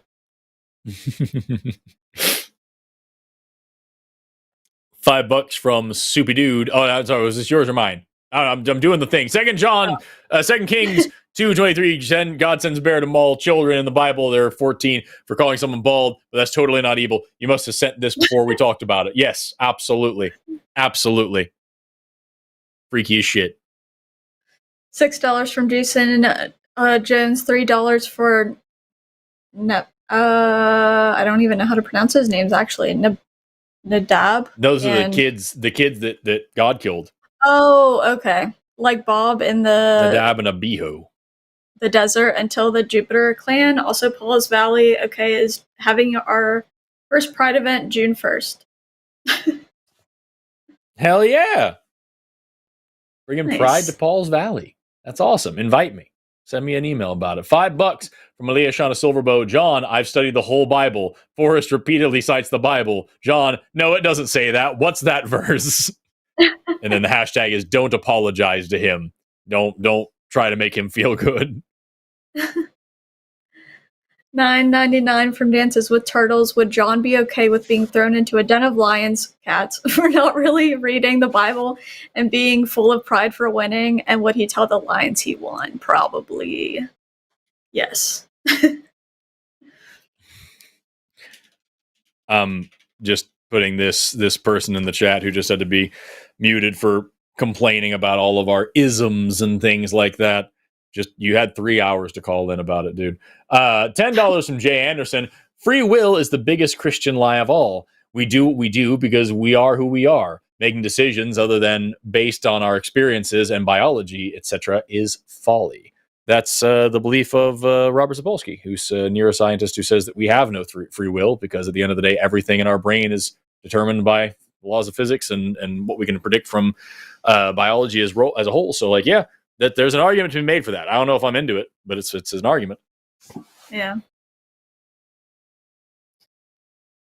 Oh my! $5 from you Zoran? Have to pronounce the last name.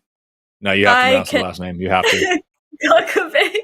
I don't know. Hell yeah. Forrest, how much have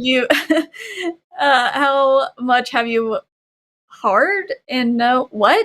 I don't even know what's being said right now. It might have been heard. It might have been heard. Heard and know about Olems? Yes, I'm secretly hoping you get fascinated by them and do a video on them. I know jack and shit about Olems. I'm going to look them up right now and see if maybe I'm just not remembering. I'm talking about, it's an aquatic salamander. Oh, I would have assumed that these were. Let me see here. Yeah. Okay. Yeah. Cool. So they look like an axolotl. So yeah, I would have assumed these were axolotls and not looked at them. I am deeply excited about animals like this. These guys have.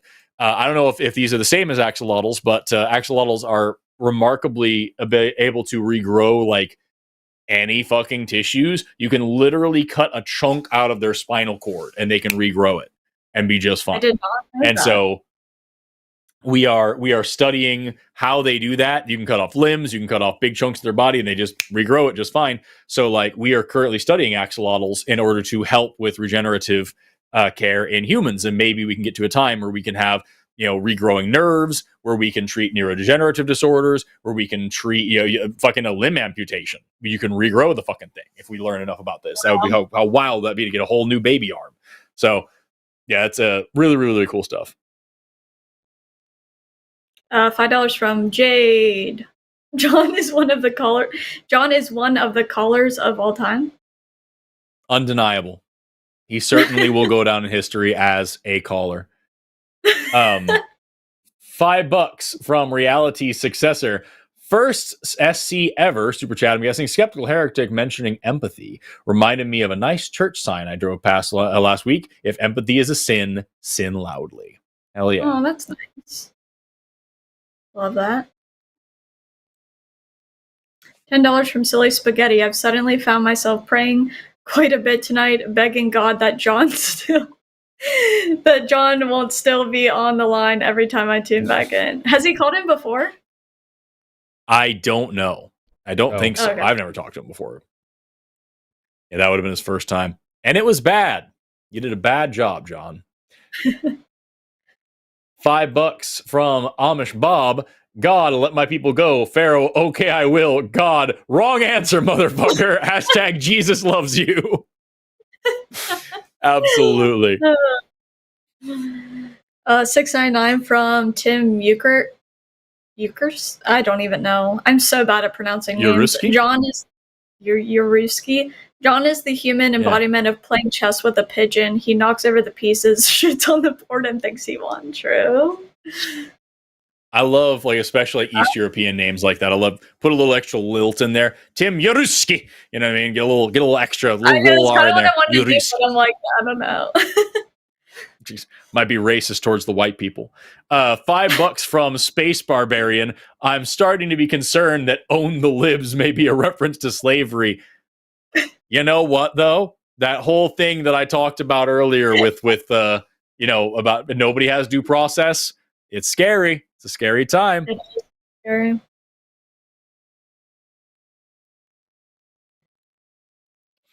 $5 from Inquisitive Leftist. People like John lead me to think thoughts that I can't legally say. Fair enough. Yup. $9.99 from Sarah Christine. Let Forrest cook. I just made delicious tortilla soup the other day. Wow. I already done the cooking. Already happened on the thing, so I'm just throwing out the last thing I cooked was tortilla soup, and I'm quite proud of it. And then John. And then fucking John.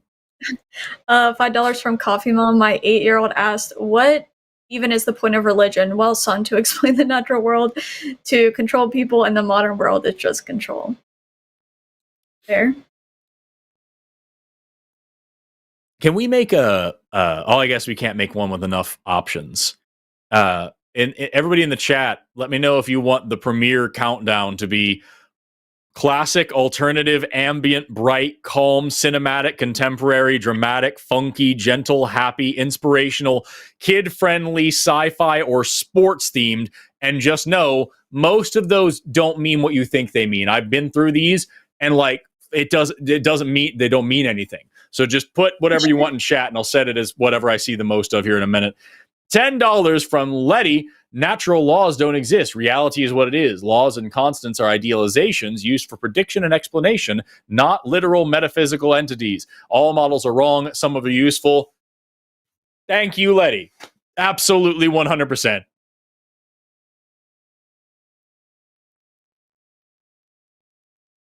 $4.99 from Pronouns Make Big Larry Big Angry. Oh my glob, dude. It's a bad time. It's a bad time, y'all. And that sucks, dude. Anyways, it's been weird. Have a great day and never stop learning. I love that. By the way, I did write it down. We had one caller that was on hold for a long time that dropped. They were going to be our last caller, but they dropped. And their prompt in the call screener was nature didn't create pronouns, and they dropped out. They were there for a while. I'm seeing a lot of sci-fi, so we're going with sci-fi. $5 from Sean Isher, 5 fake British monarchy dollars. Why can't the laws of the universe be like a fractal? The more you zoom in, the more detail you find. Feynman suggested as such. Hell yeah. I'm into that. I'm absolutely going to be using that in the next time that this shit happens. $5 from PhD Tony. We have no evidence the fundamental constants of the universe could take any value other than the values they have. We will never have such evidence. Yeah, that's a thing to consider. Like, what are you comparing when you say that the universe couldn't be any other way? What are you comparing that to? How are you making that judgment? $10 from Letty. Everything we know about it, that exists is the arrangement of prior existence. We have no examples of something beginning to exist ex nihilo, so we have no idea if it needs a cause or not. That's what I keep trying to get across to these people who talk about nothing. What the fuck is that? $5 from Joshua. Forrest, is the number of genetically unique children based on chromosomes combinations? Anthony, wait. Then the possible combinations plus Anthony wasn't listening. Is that, first of all, nice profile picture. That is my head top and Jimmy Snow's head bottom. That's I love and hate that you made that. I didn't even realize what it was. That's awful. Is the number of genetic unique children based on chromosome combinations? So it's not chromosome combinations, it's genetic combinations. So it's the blending of gene combinations. The number of chromosomes is going to be consistent. It's the possible permutations of every single different kind of gene, and that is a way higher number than what you've got here. But good question though.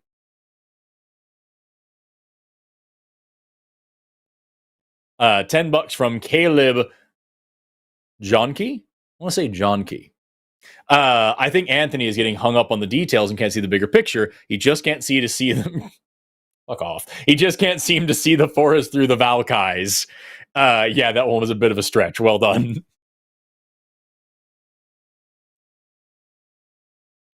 $5 from Aiden Dragon. Tonight's colors have been a little rough. I still enjoyed listening to you both. To both of you debate, though, thanks for giving your time. Hell yeah. $5 from Joshua Everett. Any chance we'll ever see Men, Women, and Russians merch line? Always good to have West Coast daylight left when the goes in. Yeah, I don't know if you've heard, this is an argument that I make when we talk about intersex people, and where people are trying to say that sex is synonymous and binary. Sex and gender are synonymous and binary, is that there's somewhere in the ballpark of 136 million intersex people in the world, which is a population the size of Russia. And so if you're going to stick to this worldview, you'd have to say that, like, there's only men and women and Russians, but we don't talk about the Russians. Because, like, there's kind of a thought experiment. I don't know, man. Maybe it may be misconstrued, and I don't want to piss anybody off, but, like, maybe. No, I think that's a good way to put it into perspective. $5 from Draven Dresden. I just want to hear Skeptical Heretic do Forrest shtick for location names. Oh my, randomly chosen locations. Oh my gosh, I can't. That's like a specialty. It's being fucking stupid. Yes, it is my specialty. Thank you. Yes. I'm trying to think of like one to do, and I literally can't. It's so hard. I mean, you don't have to, but you have to. You know what I mean? CA, combing ants. There we go. Just not very good. But... get their antenna straight. You know what I mean? Exactly. I'm surprised. Good for you. Because I would have gone with, like, craterous anuses or something. It's a weird shit. MN is clearly man nipples. No, bring it back. Bring it back. MN is man nipples. I saw TN. That's tiny nuts. OH is ornery hymens. And VA is vicarious assholes. There you go. Just Oh, I'm a child. I'm a fucking 32-year-old child, and I shouldn't be left alone in this situation. I'm glad you keep getting the tongue twister ones and not me. Oh, fuck, damn it. Yeah, all right, fine. $10 from goddamn fucking Aleashana Silverbow's shitty fucking self. Silly Sally swiftly shooed 7 silly sheep. The 7 fuck off. The 7 silly sheep Silly Sally shooed. Shilly shallied south. You made that up. These sheep shouldn't sleep in a shack. Sheep should sleep in a shed. Hashtag big ass aardvarks. Big ass artichoke. Big artichoke assholes. Fuck you, Aleashana Silverbow. Thanks so much for $10. $10 from Bob Champagne. Wow, what a night of callers. Still blown away by what I heard from John. Great show tonight, and thank you both for your great work. You're welcome. Well, that's why my shit's lean. The thing is detached from my desk now. Good God. Oh, fuck. I'm having all sorts of problems over here. It's a nightmare. This is God's punishing me. That's what it is that they're trying to shut down the show by fucking up my mic stand. Go on now. What's the next one? Oh, I don't know. This is the same one. Yeah, same one. $4.99 from Mr. Doofus. Forrest, are you familiar with the atheist content creator Joel Reed's Bible? He mentioned you on his live. How much you've helped him deconstruct. Check him out. I've never heard of him before, but I'll check him out for sure. Thank you for telling me. Let me look him up right now. I bet he's a cool guy. What was it? Joel Reed's Bible? Yep. $5 from President Starscream BioQ. I know eggs are not chicken abortions, so are they more like chicken periods? Also, yes, Forrest, Starscream is a sick-ass trans ally. Hell yeah. I've heard this is not the first time I've heard about Starscream being a trans ally. I'm definitely looking that up. I'm actually going to type that in. This is one of the weird things I was talking to Google today. Starscream trans ally. And yes, absolutely, they are more like chicken. Starscream is a transformer, from what I hear. Oh, okay. That's why I never look at the picture, but I was like, maybe I'm not right. Yeah. No, I've never watched the Transformers, but the amount of time that they've come up in this show is bizarre. Yeah, that's actually really funny. It's crazy. Also, yes, not only are they more like chicken periods, that is precisely exactly what they are. $10 from Gah! How are you even pronounce this? Why did I get this one too? Fucking Amarian, what? I thought we were friends. I'm going to say the problem is they probably wove it in here, so I'm going to say a fucking racial slur halfway through trying to pronounce the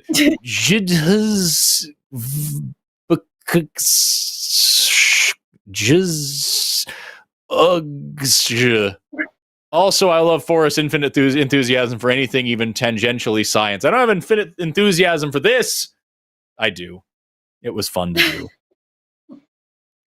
$4.99 from Nuzzy D. Have to catch this on Rebound. I was putting my genetic investments to sleep.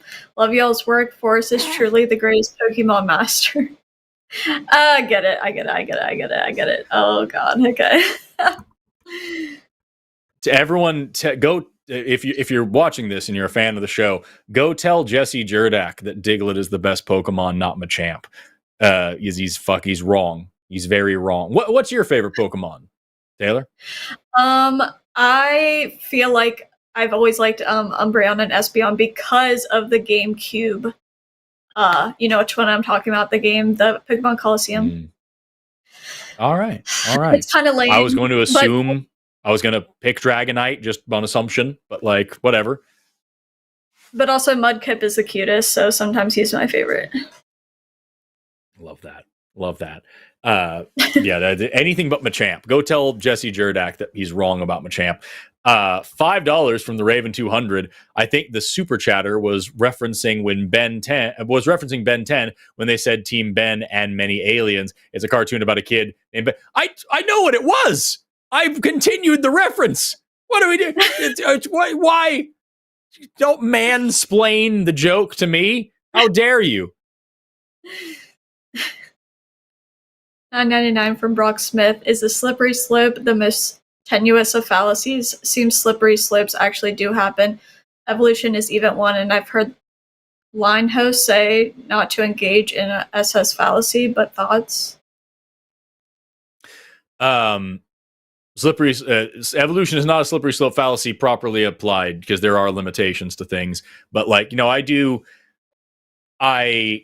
it's an easy one to do. I don't know. I think kind of the lesson to be learned is that while slippery slopes do happen, you shouldn't assume they're going to. That is the point of the fallacy, you know what I mean? And also, it is taking it to an absurd length. I think any slippery slope is kind of made into a slippery. It becomes fallacious when you get this ad absurdum result. I don't know. That's just my whole thing about it. I don't know if you have any particular hot takes on logical fallacies or which ones you do or don't like. I'm fine with fallacies, but sometimes I've seen debate bros get so obsessed with fallacies that they can't have a normal conversation, and that annoys me. Do you know what I mean? Yeah. If you literally can't hang up on you're so hung up on the very, very beginning that you can't even hear what the point was supposed to be, you know? Yeah. For sure. $10 from Bobby Keniston. Writing this super chat from Mercurial Existentialists. Nice. Nothing to say, really. Just typing do-a-diddy bum-da-doo. That's all. Well, thank you for the $5. I appreciate that. $5 from SJL. The best extinct animal is, I don't even know what that is. Epicyan? One of the bone-crushing dogs. 370-pound dog. Wow. Oh, shit. Yeah. Also love the dog. Big ass fucking canid. It was native to right here in North America. That's awesome. Existed for about 7 million years. Wild. I love it. $5 from Squidward Q Sagan with no message. Just wanted to send $5. Thank you very much. I appreciate that. $4.99 from Jamnick06.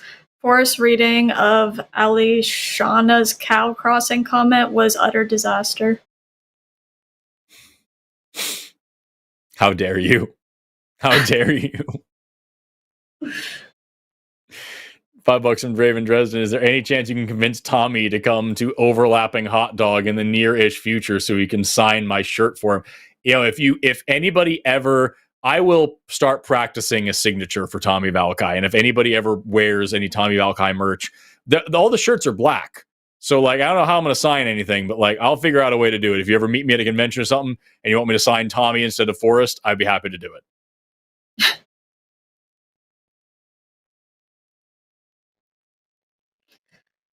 $5 from Moira Bannister. John pronounced Jesus loves you. Definitely walked away thinking this was a fight for the Lord, not a conversation, and that he won.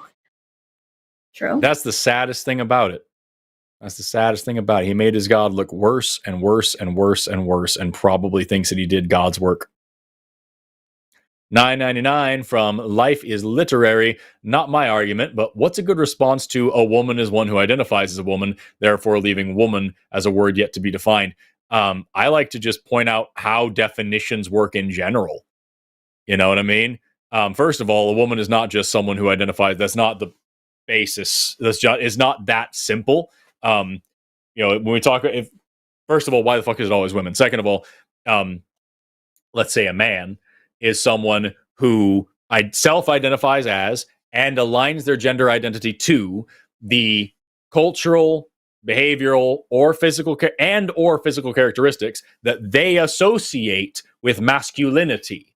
So it's not recursive to just say he's a man because he says he's a man. It's that he has a concept of masculinity, and that is either cultural, behavioral, whatever he thinks man is supposed to. Maybe it's physical. Maybe it has to do with anatomy, whatever.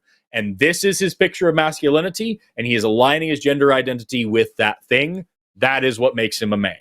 So it's not as circular as people like to pretend, and it works the same way with woman. Just replace the word femininity, right? So like it's not this recursive circular thing. It is the foundation of what identity is, and it's important to point out that that is a necessary part of all social identity. All social identity relies on this kind of same self-identification and self-grouping.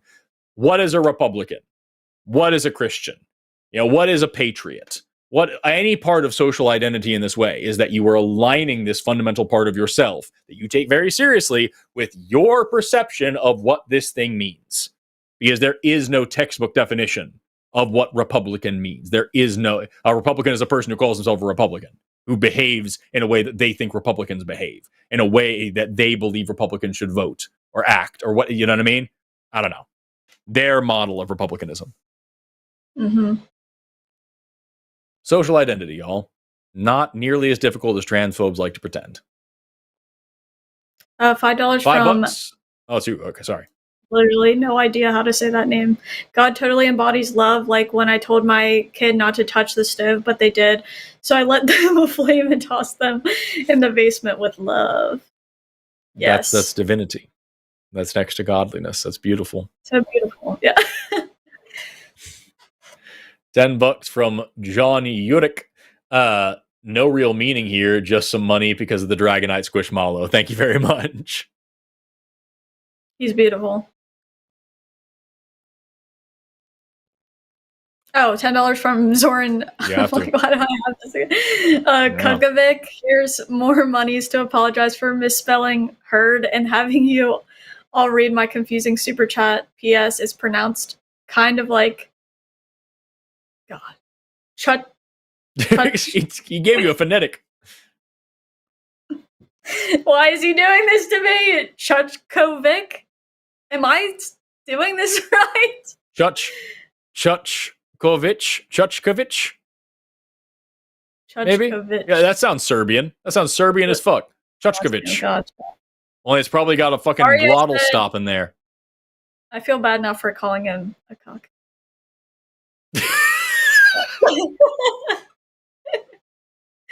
Whoopsie!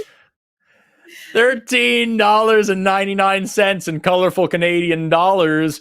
Con Shonnery, I slit the sheet I slit, and on the slitted sheet I sit.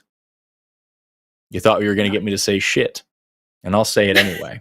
I'll say it on my own terms.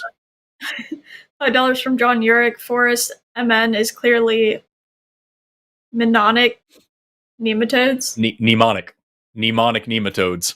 Nice. Very nice. Good use of the silent M. Very rare thing. Thank you for playing along. That's excellent. Mnemonic nematodes. Hell yeah. $5 from Nick Hanlon. I have a Shoplifter of the Year award. I didn't earn it. That's excellent. That's also very good. I'm very proud of that. Very proud of the chat in these past couple of messages. $10 from what? Microbial hexamorph. We burn the black. Oh my gosh, this is not the one for me. Iker? I don't even know what that word is. It's Iker. It's like a sludge. Iker. Oh. Beneath us, it soothes hollow deep. I don't even know what I'm reading right now. Now contrived into art of why is this person doing this?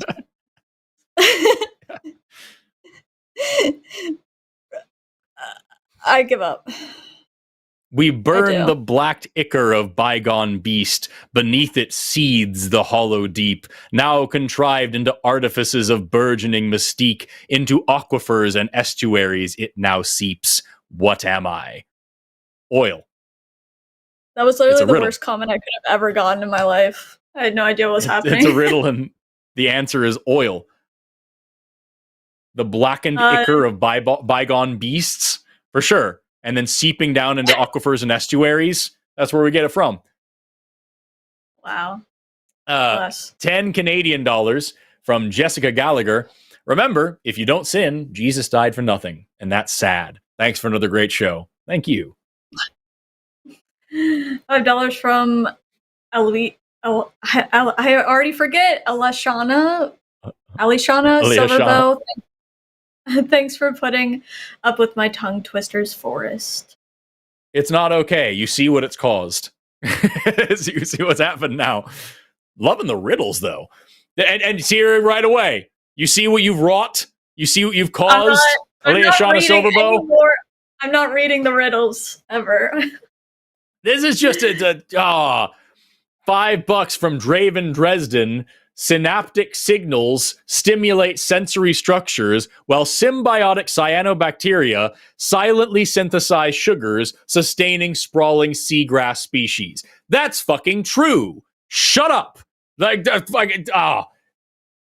Also, did you know, fun fact, I was learning today about left-handed sugars. We've synthesized left-handed glucose and galactose and fructose. We could make 0-calorie sweeteners by that not only do they behave like, these same sugars, they're just enantiomers, but they brown and like caramelize exactly the same way as well. They're actually better. They taste exactly the same as natural sugars, and they behave the same way chemically and culinarily. They're just fucking expensive to make, but they would be better artificial sweeteners. They've already been patented. So if anybody out there can figure out a better way to synthesize left-handed, natural sugars, you have to compete with the patent, but you will be very rich. $5 from Draven Dresden. Last one tonight, I promise, if I answer to God, but I'm also an atheist. Does that mean I have self-esteem issues? Something like that. $20 from Big Guy Simple Productions. My cat no longer cares about your show, and she's outside evaluating the world. Unlike half of your callers, I'm inside drinking and enjoying the shit out of the commentary. Thank you so much. Thank you so much. Thank you for the $20 and for the viewership.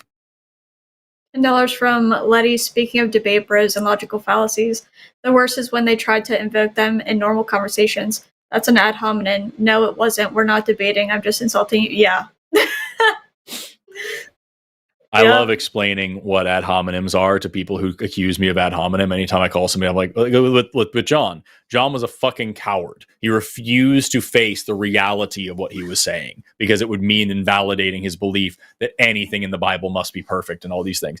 So like me calling him a coward there is not an ad hominem because I am not replacing my argument with the insult. I'm just describing him. John's not wrong because he's a coward. John's wrong and a coward. $5 from Mariah Bannister. Happy Trans Day of Visibility. Find a stranger to hug consensually. They might be afraid to be visibly trans. Love that. $19.99 from me and my human. Aw. Right on. Here, type that for us. This person, me and my human, has been incredibly supportive of the line and also of my charity streams, and like it's just super cool guy. I love that bird. $5 from John Heretic. Admit it, you have the signature already because they'll never catch Tommy Valkai. You don't know anything about me. To the person in the chat who had to be muted for just quoting the Bible, you have had hours to call in. Call in next time. $9.99 from JamNick06. I misspelled utter. Guess I shouldn't try discreetly send shoot. I guess I shouldn't be trying to discreetly send super chats while on stage in rehearsal, both to be able to proofread before sending and to not get fired. # need more money to give the line. $4.99 from Hipster Doofus. I want a hashtag trending for stop drinking the diarrhea martini. SDDM. Misogyny and homophobia. This is a thing that I also know when I talk about transphobia. Misogyny and homophobia combined into the diarrhea martini that is transphobia. Because that is exactly what it is. That is exactly what it is. $5 from the Raven 200. I've noticed the majority of friends I attract are either neurodivergent, LGBTQ, furries, or a combination thereof. I might be one of these things. Nice. Thank you very much to the LGBTQ furry. $5 from Mr. Boricchio 10. Forrest's ire at tongue twisters is making my evening. Let's get more. It's just when they're thrust upon me. Every time I warm up for a shoot, I use a few. Well, whether the weather is cold or whether the weather is hot, whether the weather, we like it a lot. R con R cigarro, R con R barril, rápido pasan los carros por ferrocarril. That's my usual way to start a thing. But if you're going to fucking force me to twist my tongue, just suck every genital I own. I'm not pronouncing his last name again. I already forget it, and I cannot see it anything else than what I called it the first time. Just assume every C is a CH. Chuchkovich. Chuchkovich. Yeah, Zoran Chuchkovich. Type it into Google Translate and have it translated to Croatian or Serbian. You'll pretty much hear the correct pronunciation. I'm going to do that now. All right, hold on. Again, just wait a second. For the first 2 times I said it. I don't.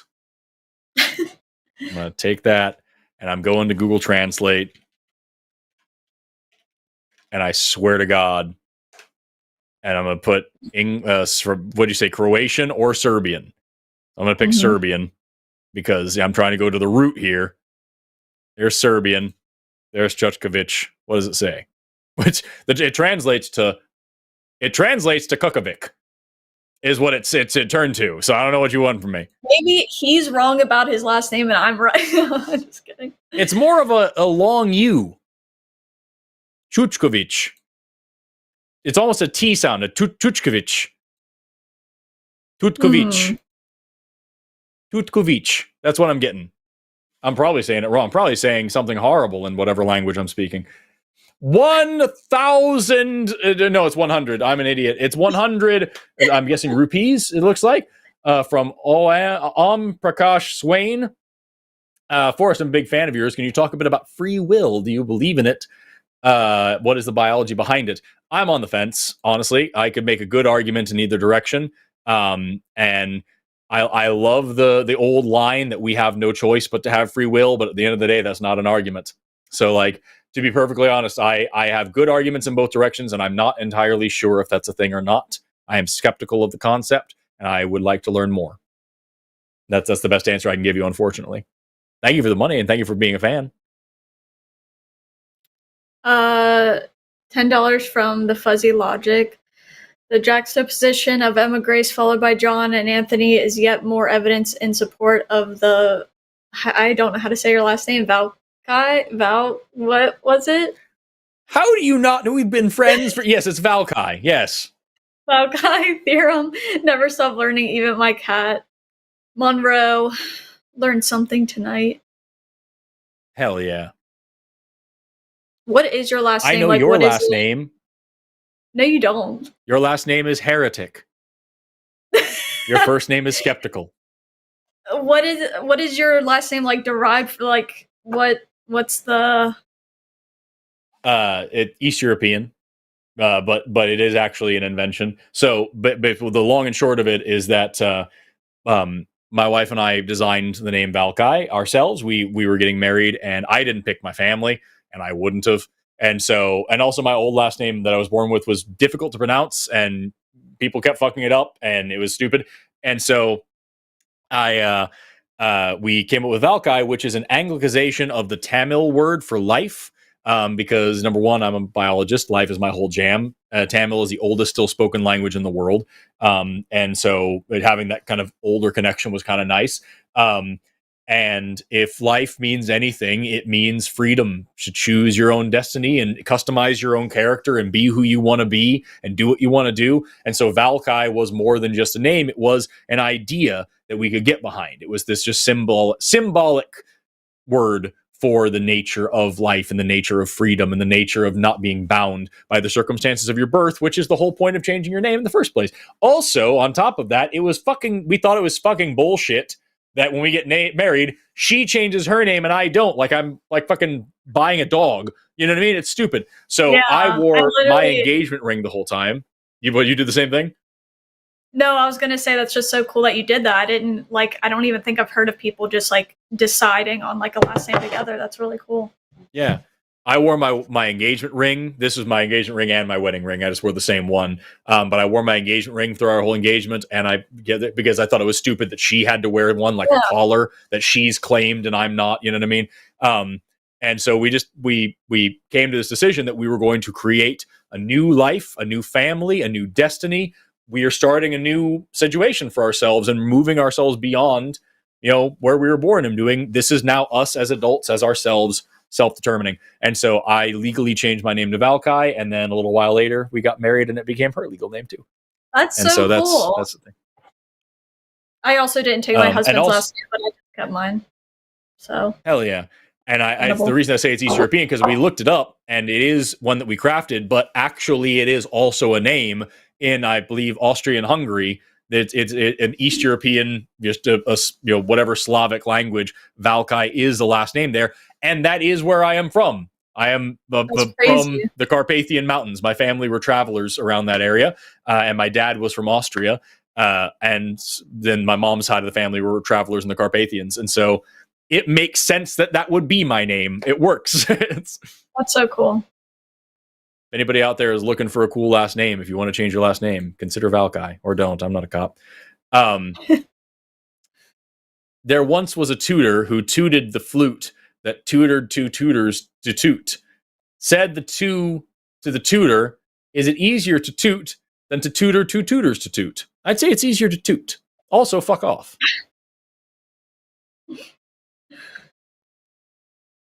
$5 from Ga. Will we go to hell for setting tongue twisters? Also forgot to add Forrest. Yes. Crazy energy for arguing for trans rights. Thank you so much for all you do. Thank you so much. I appreciate it. I'm trying to get the chat working for me over here. There we go. $10 from Mr. Super Lover. Aaron earned Aaron's ire, or Aaron's iron urn error. I mean, fuck, man. If Aaron fucked up that iron urn, then I'd be pretty irate as well. So, I don't blame him at all. Also, fuck off. $10 What is going on over here? Indeed, happy Transgender Day of Visibility. Weird correct use of English language rules. All the experience I had, oh my god, what is happening? No effect on the results of the task. Hate that this is a thing. What? All the experience I had no effect on the results. Love that. Oh my god. $5 from John Urich. James, well, John had a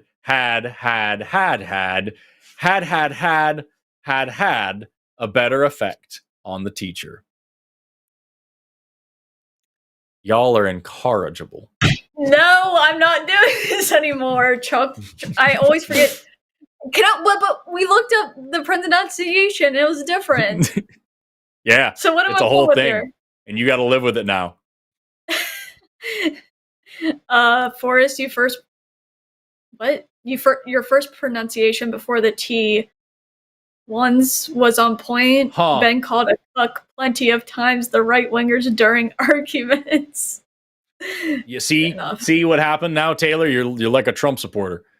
No, shame on you. I'm sorry. That's it. That's the show. It is 9:36 my time, so I'm going to set the premiere for the new Reacteria to 10 o'clock. So in just over 20 minutes, You can go watch that, and that is going up right now. So head over to my channel and let me make sure that's there and functional really quickly. Wait, just hold the fuck on, Taylor. All over there, all excited. No. Yes. And go to videos, and where the fuck is it? I'll figure it out. It's gonna happen. It's gonna be there eventually. I will also post the link here in the chat and make sure that's happening. That is set to a premiere. There it is. My internet's being bad over here. I'm sorry, you're gonna have to sit here and wait while I fucking do this. That is okay. There we go. All right, here's the link. There it is. You can go watch Reacteria. It's an hour long, so you'll be up for a while longer. With that, Taylor, you've been fantastic. I want to thank you so much for being here and spending an evening with us. Fucking love having you on. Thanks for having me back on. It was fun. Had a great time. Were a couple of calls where we just had to ramble about science, but I loved hearing your takes, especially with when we got to talk to John for a while. Like it got intense. So I would love to have you back sometime. Everybody in the chat or in the comments or whatever, same thing. Let us know if you want to have Taylor back sometime. We'll make it happen. But really quick before we leave off, do you have anything you're doing right now? Anything you want to promote? Anything you want to talk about? Tell people where they can follow you. Follow me on TikTok at Skeptical Heretic, and subscribe to my YouTube just because that's where I'll be if it, goes south. But that's about it. All right. Thank you everybody so much for being here. It's been a show and you were here for it. So really you're part of the problem. You're the reason for this. I'm Forrest. That's Taylor. Have an awesome rest of your day and never stop learning. There it is. I was waiting for this to happen. I also want to say thank you to our producer, Amargan. Thank you to our chatters. Thank you to our mods. Thank you to our call screeners. Thank you to Faye Halo for doing the timestamps. Thank you for watching. And now, this is the ending. Have an awesome